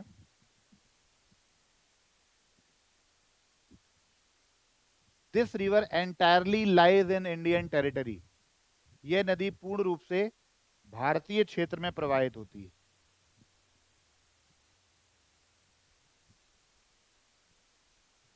यानी out of these 5 river Beas is the only river which flows through only Indian territory, यानी ये भारतीय क्षेत्र में प्रवाहित होती हुई आगे जाकर सतलज में मिल जाती है, और इंडियन रीजन में, इंडियन टेरिटरी में ही सतलज में मिल जाती है, यानी पूर्ण रूप से ये भारत में प्रवाहित होने वाली नदी। कौन सी? कौन सी? ब्यास। लिखें, entirely flows in Indian territory, joins river Satluj near Harike. यह हरिके के निकट, हरिके डैम भी है, हरिके एक जगह का नाम है जहां पर हरिके बैराज भी है, लेकिन यह हरिके के निकट सतलज नदी में मिल जाती है। joins river Sutlej near Harike, joins river Sutlej near Harike, Harike के निकट सतलज नदी मिल जाती है, और ये लिख लीजिएगा कि ये पूर्ण रूप से भारतीय क्षेत्र में प्रवाहित होती है। यह पूर्ण रूप से lies entirely in Indian territory, lies entirely in Indian territory.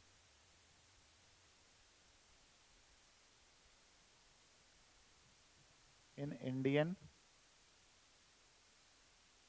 Territory, lies entirely in Indian territory, and the last is Sutlej,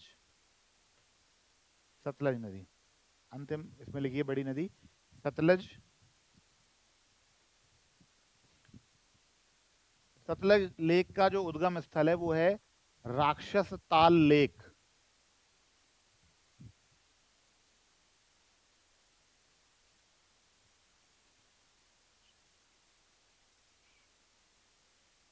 राक्षस ताल, ताल लेक नियर मानसरोवर,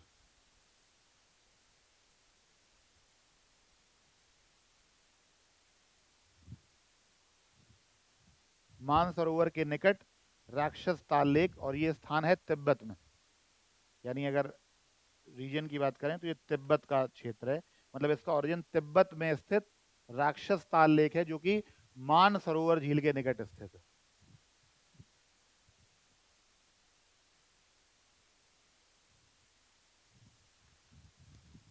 देखिए, it flows parallel to,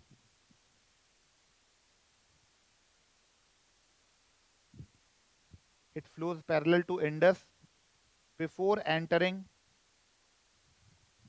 India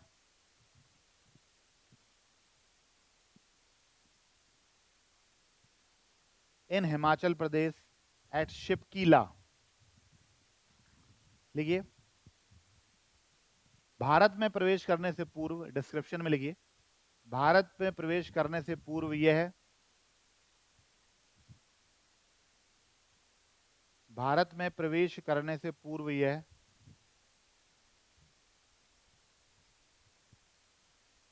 Sindhu नदी के समानांतर प्रवाहित होती है। भारत में प्रवेश करने से पूर्व यह सिंधु नदी के समानांतर प्रवाहित होती है, तथा हिमाचल प्रदेश में स्थित शिपकीला दर्रे से प्रवेश करती है, तथा हिमाचल प्रदेश में स्थित Shipkila enters India through Shipkila, Shipkila पास। कहां पर है ये? एचपी, हिमाचल प्रदेश में। enters India through Shipkila pass in Himachal Pradesh, flowing parallel to the river Indus। ठीक है, इसके बाद लिखें एक और खास बात,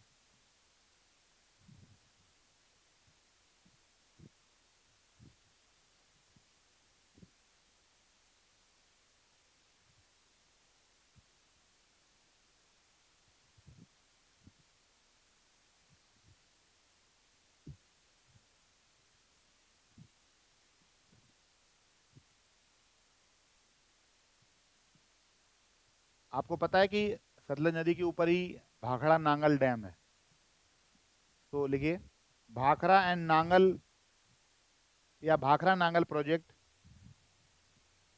लोकेटेड ऑन इट,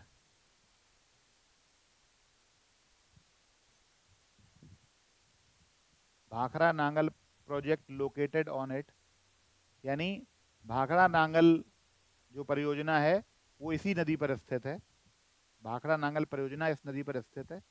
लिखें आगे,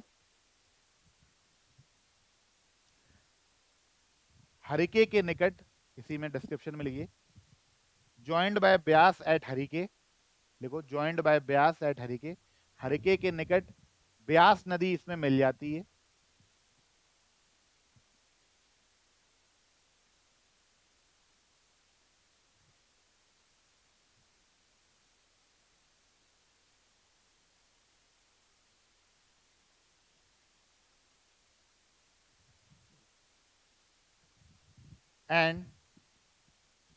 एंड इट जॉइंस चेनाब, और ये किस में मिल जाती है जाके, and it joins Chenab in Alipur Pakistan, and it joins Chenab,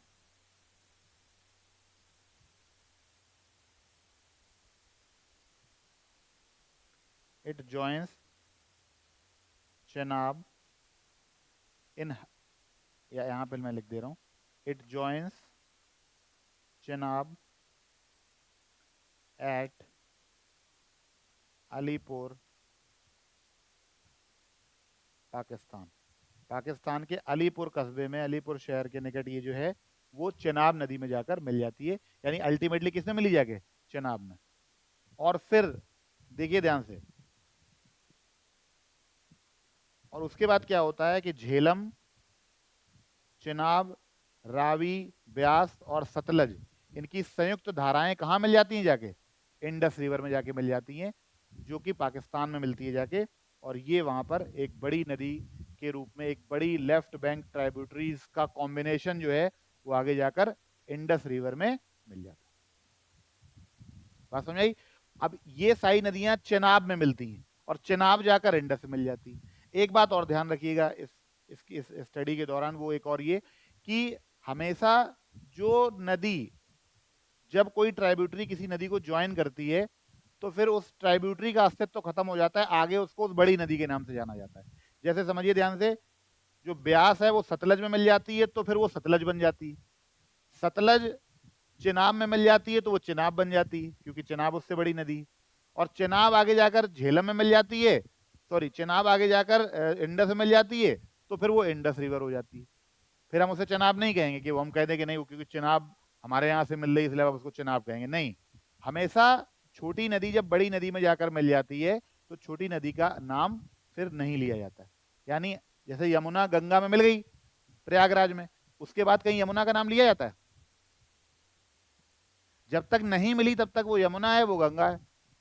जब एक बार ज्वाइन हो गई तो बड़ी धारा कौन सी है, गंगा, तो इसलिए अब उसका नाम क्या हो जाता है, गंगा। अगर यमुना नदी बड़ी होती गंगा से फॉर एग्जांपल मान लीजिए, तो क्या होता, तो हम ये कहते कि प्रयागराज में गंगा यमुना से मिल जाती है और आगे ये यमुना कहलाती है, तो इसका पूरा नाम यमुना होता। लेकिन stream wise, flow wise, basin wise, origin, सभी तरीके से गंगा नदी बड़ी है, इसलिए ये है। तो हमेशा एक बात ये ध्यान रखिएगा, जब भी कोई ट्राइब्यूटरी, अब देखिए अब मैंने आपको बताया कि इतनी सारी ट्राइब्यूटरीज हैं, देखिए श्योक, गिलगित, हुंजा, नुब्रा, सिगार, काबुल, कुर्रम, जोब, तोची, ये सब जाकर मिलती हैं इंडस में, लेकिन फिर उसको इंडस ही कहते हैं ना, फिर इनका नाम नहीं लेते हैं ना। ऐसे ही जो हमने अपनी 5 नदियां बताई, झेलम, चिनाब, रावी, ब्यास, सतलज, ये सब लेफ्ट बैंक ट्राइब्यूटरी हैं, लेकिन ये अल्टीमेटली जाके जब इंडस में मिल जाती हैं तो ये सब सिंधु हो जाती हैं। ये सब क्या हो जाती हैं, इंडस यानी सिंधु नदी हो जाती हैं। फिर इनका इंडिविजुअल अस्तित्व नहीं, लेकिन क्यों, ये आपको पढ़ना पड़ता है, आपको ज्योग्राफिकली उसकी लोकेशन पता होनी चाहिए, इसलिए हम इनको पढ़ते हैं। अब क्योंकि ये सारी नदियों के ओरिजिन लगभग अगर छोड़ दें झेलम को और ये लास्ट में जो आपकी सतलज है, अगर इसको छोड़ दें तो क्या है, लगभग सारी नदियां जो हैं वो कहाँ, उनके ओरिजिन इंडिया में ही है, फ्लोज थ्रू इंडिया भी है। ब्यास तो पूरी तरीके से भारत में ही प्रवाहित होती है, ओरिजिन भी भारत में है, मिल भी भारत में जाती है सतलज में। तो कुल मिलाकर ये हमें क्वेश्चंस के फॉर्म में पता होना चाहिए। अब इसमें लेफ्ट राइट भी पूछा जाता है, कौन किस में मिल जाती है ये भी पूछा जाता है, और अल्टीमेटली ये किस नदी में मिलती है ये भी पूछा जाता है। क्लियर है? तो इस पूरे जो हमने आपको टेबल बनवाई है, इसमें लगभग ये सारी जानकारियां हैं कि ओरिजिन क्या है और कौन किस में जाकर मिल जाता है। क्लियर है? तो इसको ध्यान से पढ़ेंगे, एटलस में इन्हीं बातों को देखने की कोशिश करेंगे। हम जिस दिन रिवर्स कंप्लीट हो जाएगा उस दिन हम सारी रिवर की मैपिंग कराएंगे। तब तक आपका काम ये है कि जो लिखाया जा रहा है, जो आप नोट कर रहे हैं, जो नोट डाउन कर रहे हैं, उसको क्या करेंगे, उसको जाकर रिपीट करेंगे जाके, और उसको एटलस खोल के बैठेंगे। सबने ले लिया एटलस? कोई ऐसा जिसके पास नहीं है अभी? आपने ले लिया बेटा? एटलस ले लिया? तो कब मुहूर्त निकलेगा? मतलब इसको ले लीजिए, कल वल की बात नहीं है, इसको कोई बात नहीं। आप मतलब कहने का मतलब ये कि फिर जब समझाया जाएगा तो सबको समझ में आएगा, आपको नहीं आएगा। आपके पास है?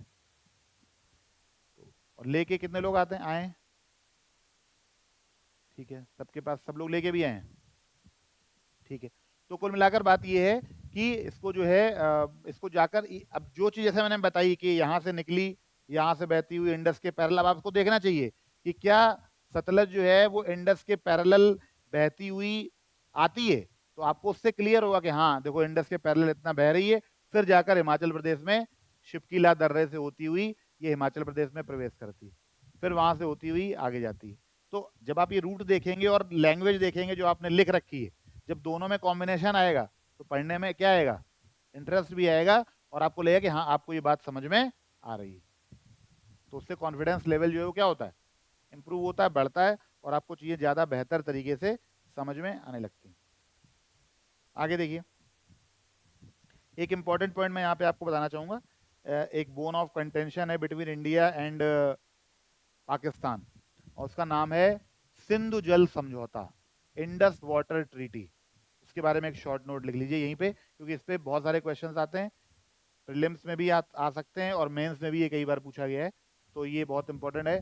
यानी क्योंकि अब आप देखिए, सिंधु नदी की जितनी बड़ी सहायक नदियां हैं वो सब ज्यादातर लेफ्ट बैंक ट्राइब्यूटरीज हैं, समझिएगा ध्यान से। जो राइट बैंक ट्राइब्यूटरीज हैं वो तो पाकिस्तान के ही क्षेत्र में, पीओके में है या पाकिस्तान के क्षेत्र में। ये जो मैंने पहले वाली सारी नदियां बताई, श्योक, कुर्रम, तोची, झौब, ये सारी नदियां, ये सारी की सारी, तो ये क्या है, तो यहां से तो कोई इशू है नहीं। अब ये जो लेफ्ट बैंक ट्राइब्यूटरीज हैं जो वास्तव में जल का बड़ा स्रोत है, जितनी बड़ी झेलम, चनाब, सतलज, रावी, ब्यास हैं, उतनी बड़ी ट्राइब्यूटरीज राइट हैंड बैंक वाली नहीं। तो क्या है कि बहुत सारा जल इन 5 नदियों से होता हुआ झेलम में जाता है, सॉरी इंडस में जाता है। किसमें जाता है? इंडस में। और क्योंकि ये भारतीय क्षेत्र से प्रवाहित होती हैं, तो क्या है, ये मामला थोड़ा विवादित हो जाता है कि भारत इसका प्रयोग ज्यादा करेगा, या अगर भारत इसकी धारा को रोक देगा तो इंडस में पानी कम हो जाएगा, जिससे पाकिस्तान का पूरा जो एक तरीका, जो पाकिस्तान के लिए सिंधु नदी जो है वो एक लाइफलाइन है। उनकी पूरी एग्रीकल्चर या जो भी उनका पूरा जो भी एग्रीकल्चर फिनोमिनन है, जितना भी है, उतने में उसकी बहुत बड़ी भूमिका है। तो इंडस में पानी कम होने पर पूरी पाकिस्तान की कृषि पर प्रभाव पड़ता है। तो इसलिए भारत और अब क्या है कि भारत और पाकिस्तान के बीच का जो संबंध है वो आपको पता ही है किस तरह के। तो ऐसी कंडीशन में भारत ज्यादा से ज्यादा अपने क्षेत्र से गुजरने वाली नदियों का प्रयोग करना चाहता है। जब बाढ़ आती है तो भारत पानी छोड़ देता है, तो इंडस में बाढ़ आ जाती है, तो मामला निपट जाता है पाकिस्तान में। ठीक है। और जब पानी कम होता है तो भारत पहले ही 5 नदियों का जल इस्तेमाल कर लेता है, और आगे इंडस में रिवर में पाएंगे तो वहां सूखे जैसे हालात हो जाते हैं। अब पाकिस्तान इस बात से बहुत परेशान है, इसीलिए 1960 में पाकिस्तान को यह पता था कि ऐसा बार बार होगा, तो एक इंटरनेशनल ट्रीटी हुई थी, इसे कहते हैं सिंधु जल समझौता। हालांकि भारत के लिए भी ऐसा है कि आगे अगर वो अपना पानी रोक देगा, लेकिन क्योंकि भारत का क्षेत्र ऊंचाई वाला है तो पानी ऊपर उल्टा थोड़ी जाएगा, जाएगा तो नीचे ही। तो ऐसा नहीं है कि वो ये कह दे कि नहीं हम भी डैम बना देंगे, पानी रोक देंगे। तो पानी रोकोगे, पानी जाएगा, तो जब ज्यादा इकट्ठा हो जाएगा डैम फैम सब तुम्हारा निपट जाएगा उसी में। तो कुल मिलाकर ये पाकिस्तान की एक तरह की क्या है, मजबूरी है कि यहाँ पे बात जाके फंस जाती है। पाकिस्तान यहाँ पे थोड़ा सा डाउन टू अर्थ हो जाता है। उनका कहना ये है कि जो हम इस पानी पर हमारा भी उतना ही हक है जितना आपका है। भारत ये कहता है कि हमारे यहाँ से होकर प्रवाहित हो रही हैं, तो हक की बात तो ठीक है, लेकिन हमारे भी बहुत सारी डिपेंडेंसीज है ना इस रिवर पे। हमारे भी नॉर्थ इंडिया में चाहे वो पंजाब का क्षेत्र हो जहां से ये पांचों नदियां, नाम ही है पंजाब, पंज प्लस आब, 5 नदियों का क्षेत्र, तो उसका नाम पंजाब है ही इसीलिए। और पंजाब पाकिस्तान में भी है, इंडिया में भी है। उनका भी प्रोविंस है पंजाब, हमारा भी प्रोविंस है पंजाब। तो कुल मिलाकर ये एक पंजाब था। इसका बड़ा हिस्सा हमारे पास आ गया, थोड़ा हिस्सा उनके पास चला गया। वहां आज भी उसको पंजाब ही कहते हैं, वहां भी पंजाब जो है प्रांत है। पाकिस्तान में भी एक प्रांत क्या है, पंजाब। तो ये पूरा इलाका इसी नदियों से सिंचित था जब डिवीजन भारत का और पाकिस्तान का बंटवारा नहीं हुआ था, तो कोई इस तरह का इशू नहीं था। बाद में जल को लेकर विवाद हुआ और इस विवाद को सुलझाया गया इंडस वाटर ट्रीटी के द्वारा, जो कि 1960 में हुई। तो लिखिए सिंधु जल समझौता 1960, क्या है ये, इसके बारे में पढ़ेंगे। Indus water treaty, Indus water treaty 1960, Sindhu जल समझौता।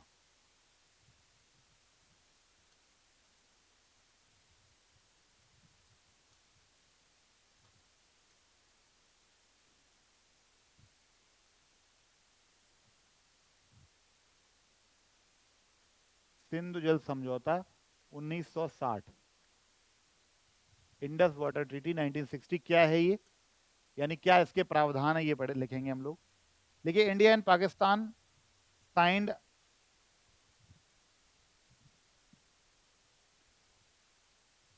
इंडस वाटर ट्रीटी, IWT लिख लो, signed Indus water treaty in 1962 with World Bank being a signatory to the pact, with World Bank being a signatory to the pact। लिखिए,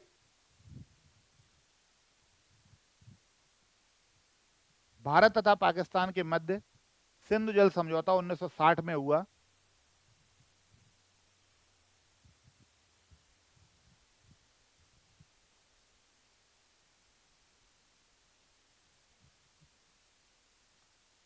जिसकी मध्यस्थता विश्व bank ने की।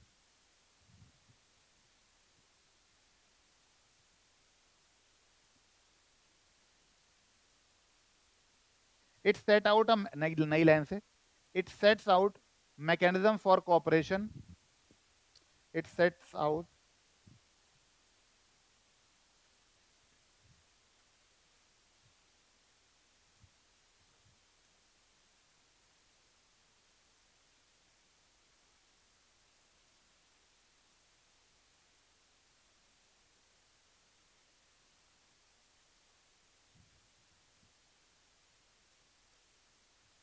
it sets out a mechanism for cooperation and information exchange, for cooperation and information exchange on the use of water of water of river Indus and its 5 tributaries, river Indus and its 5 tributaries। Sindhu नदी भी तो कश्मीर से होकर प्रवाहित होती है। तो कुल मिला के सारी नदियों का नियंत्रण जो है वो किसके पास है, ओरिजिन जो है, यानी ओरिजिन तिब्बतन रीजन में है सिंधु का और सतलज का, लेकिन भारतीय क्षेत्र से प्रवाहित होती। लेकिन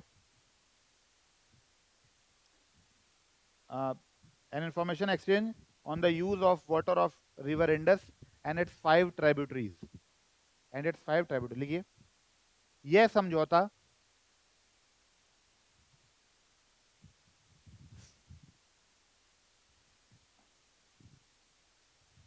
सिंधु नदी तथा उसकी 5 सहायक नदियों, यह समझौता सिंधु नदी तथा उसकी 5 सहायक नदियों में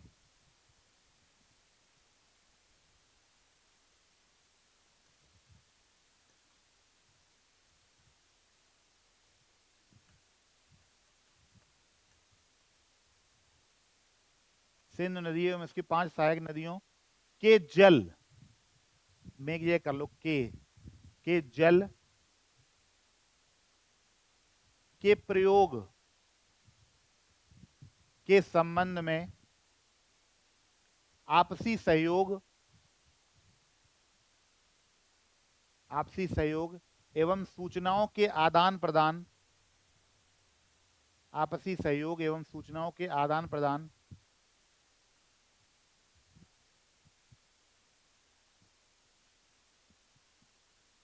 की रूपरेखा निर्धारित करता है।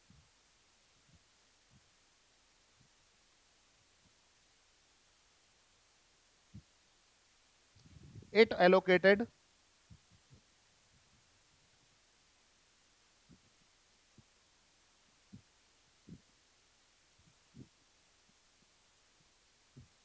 it allocated three western rivers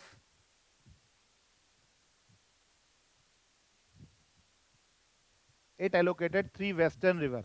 अब जो पश्चिमी तीन नदियां हैं वो कौन सी हैं? लिखिए, इंडस, चेनाब एंड झेलम,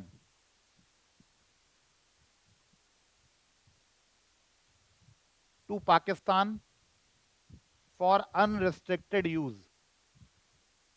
देखिए, इस समझौते में, नई लाइन से, इस समझौते में तीन तीन पश्चिमी नदियां, तीन पश्चिमी नदियां कौन कौन सी? सिंधु, चेनाब और झेलम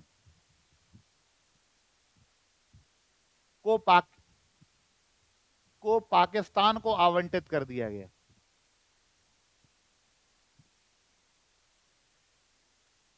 जबकि तीन पूर्वी नदियों, whereas three eastern rivers, that is Ravi, Beas and Sutlej,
मैं कह रहा था कि three eastern rivers, that is Ravi, Byas and Satluj, these are the water of these rivers are allocated to India for unrestricted use।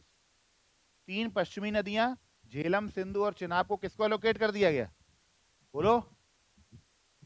Pakistan को एलोकेट कर दिया गया। और जो तीन पूर्वी नदियां हैं कौन कौन सी? रावी, ब्यास और सतलज, इनको आवंटित कर दिया गया भारत को for unrestricted use.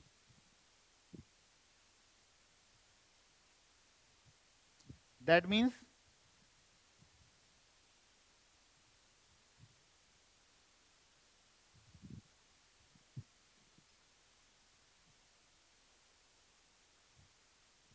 that means 80% of share went to Pakistan and 20% to India। जो कुल जल है उसमें ये तीन नदियां जो है वो 80% वाटर को कैरी करती हैं, और जो वेस्टर्न रिवर्स, ईस्टर्न रिवर्स है, दैट इज रावी, ब्यास और सतलज, ये केवल 20% वाटर को कैरी करती हैं as per the water of Indus is concern. जो ओवरऑल इंडस का वाटर है उसका 80% पानी ऊपर की तीन नदियों से आता है, वो दे दिया गया पाकिस्तान, क्योंकि पाकिस्तान पूरी तरीके से उसी पर आश्रित है। पाकिस्तान के पास कोई रास्ता ही नहीं है। और इसलिए जब भारत अपनी सहायक नदियों पर छोटे मोटे प्रोजेक्ट यहाँ बनाता है तो पाकिस्तान को प्रॉब्लम होती है। वो ये कहते हैं कि भारत सिंधु जल समझौते को तोड़ रहा है, क्योंकि भारत ये कहता है कि समझौता तो केवल झेलम, चिनाब और सिंधु के लिए हुआ है ना, जो और सहायक नदियां उनके लिए समझौता थोड़ी हुआ है। तो जब भारत बगली यार प्रोजेक्ट बनाता है, भारत और दूसरी परियोजनाएं बनाता है, तो क्या होता है, तो उसमें भी प्रॉब्लम करता है कि भारत सिंधु जल समझौते का उल्लंघन कर रहा है। फिर मामला बोन ऑफ कंटेंशन हो जाता है बिटवीन द टू कंट्रीज। तो ये थोड़ा सा क्रिटिकल हो जाता है, लेकिन फिर भी जो है इसको मैनेज करना है। तो 80% share went to Pakistan, 20% India. इसका मतलब समझिए कि जो 3 नदियां भारतीय क्षेत्र में, उसमें केवल 20% जल है, लेकिन भारत इसमें एग्रीकल्चर और हाइड्रो इलेक्ट्रिक पावर कुछ भी किसी भी तरीके से इसको मैनेज कर सकता है। इसमें पाकिस्तान कुछ भी बोल नहीं सकता है। तो भारत इनको तो मैनेज करता ही है, क्योंकि इसमें तो पाकिस्तान बोल नहीं सकता। तो यहाँ पर तो वो पानी भी रोकता है, प्रोजेक्ट भी बनाता है, भाखड़ा नांगल डैम भी है, और भी प्रोजेक्ट हैं जो वो करते हैं। इसके अलावा ऊपर वाली नदियों की जो ट्राइब्यूटरीज हैं, उस पर भी भारत ने प्रोजेक्ट बनाए हुए हैं, जिसका पाकिस्तान क्या करता है, विरोध करता है। तो भारत का कहना यह है कि जो मुख्य धारा है हम उस पर डैम नहीं बना रहे, हम जो उससे ट्राइब्यूटरीज निकल रही उस पर जो है बना रहे हैं। तो इस जब भी कभी सिंधु जल विवाद होता है तो इसी मैटर पे होता है। तो इससे आपको आइडिया लग जाएगा। एक बात और लिख लीजिए इसी में,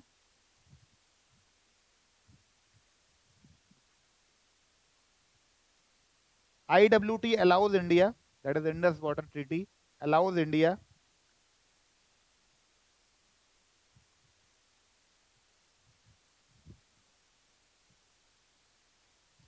agricultural use and hydroelectric projects, allows India for agricultural use and hydroelectric projects। देखिए IWT सिंधु जल समझौता भारत को कृषि तथा जल विद्युत क्षेत्र के लिए स्वायत्तता प्रदान करता है। सिंधु जल समझौता भारत को कृषि तथा जल विद्युत क्षेत्र के लिए स्वायत्तता प्रदान करता है। कृषि तथा जल विद्युत क्षेत्र के लिए स्वायत्तता प्रदान करता है।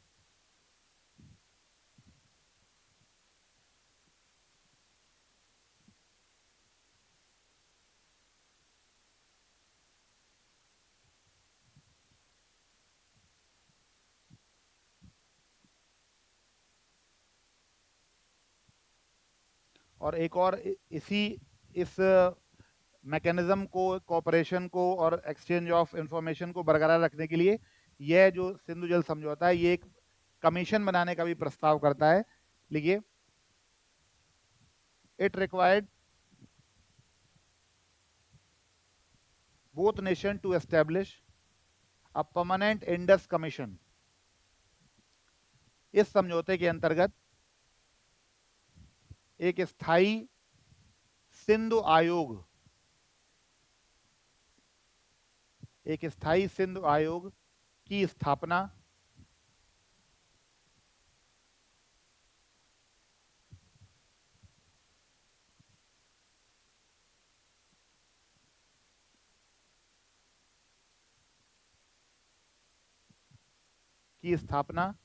अपेक्षित है, जिसकी प्रतिवर्ष एक बार मीटिंग हो, which meet at least once a year, which meets at least once a year, which meet at least once a year। ठीक है। तो जो सिंधु जल समझौता है, इसके अंतर्गत ये जो प्रावधान किया गया, 3 नदियां उनकी, 3 नदियां हमारी, ठीक है, 80% पानी उनका, 20% पानी हमारा, ठीक है। इसके अलावा जो और एक बात की गई वो ये कि दोनों देशों को कहा गया कि आप लोग एक परमानेंट इंडस कमीशन बनाइए, जिसमें आपके भी अधिकारी हों, दोनों देशों के अधिकारी हों, और वो प्रतिवर्ष सिंधु जल की परिस्थितियों पर, यानी सिंधु जल में होने वाले जो भी परिवर्तन है, जैसे मान लीजिए कभी कभी बाढ़ जैसे हालात होते हैं, कभी कम पानी के हालात होते हैं, या कोई भी एक तरह का, क्योंकि एक तरह का कोऑपरेशन मैकेनिज्म है ये, तो एक दूसरे के साथ मिलकर काम करें कि आपको भी नुकसान ना हो और आपको भी नुकसान ना हो, दोनों लोगों को। तो ये जो इंडस वाटर ट्रीटी है, वो एक सुझाव देती है कि एक परमानेंट इंडस कमीशन बनाया जाए, जिसकी एक साल में एक बार मीटिंग हो, और उस मीटिंग में बैठ के अगले पूरे साल के पूरे प्रोजेक्ट्स या काम या एक कॉपरेशन, एक्सचेंज ऑफ इंफॉर्मेशन, वो तय हो जाए, जिससे फिर बीच में कोई विवाद की स्थिति ना आए। तो ये है आपकी इंडस वाटर ट्रीटी, जिसके बारे में आपको ये बेसिक बातें मैंने आपको बताई, ये आपको पता होना चाहिए। तो इस तरीके से ये वाला हमारा जो टॉपिक है, ये वाला जो हमारा इंपॉर्टेंट चैप्टर है, वो कंप्लीट होता है। मतलब ये जो टॉपिक है, सब टॉपिक है, that is Indus river system, that is Sindhu नदी तंत्र, ये पूरा हो जाता है।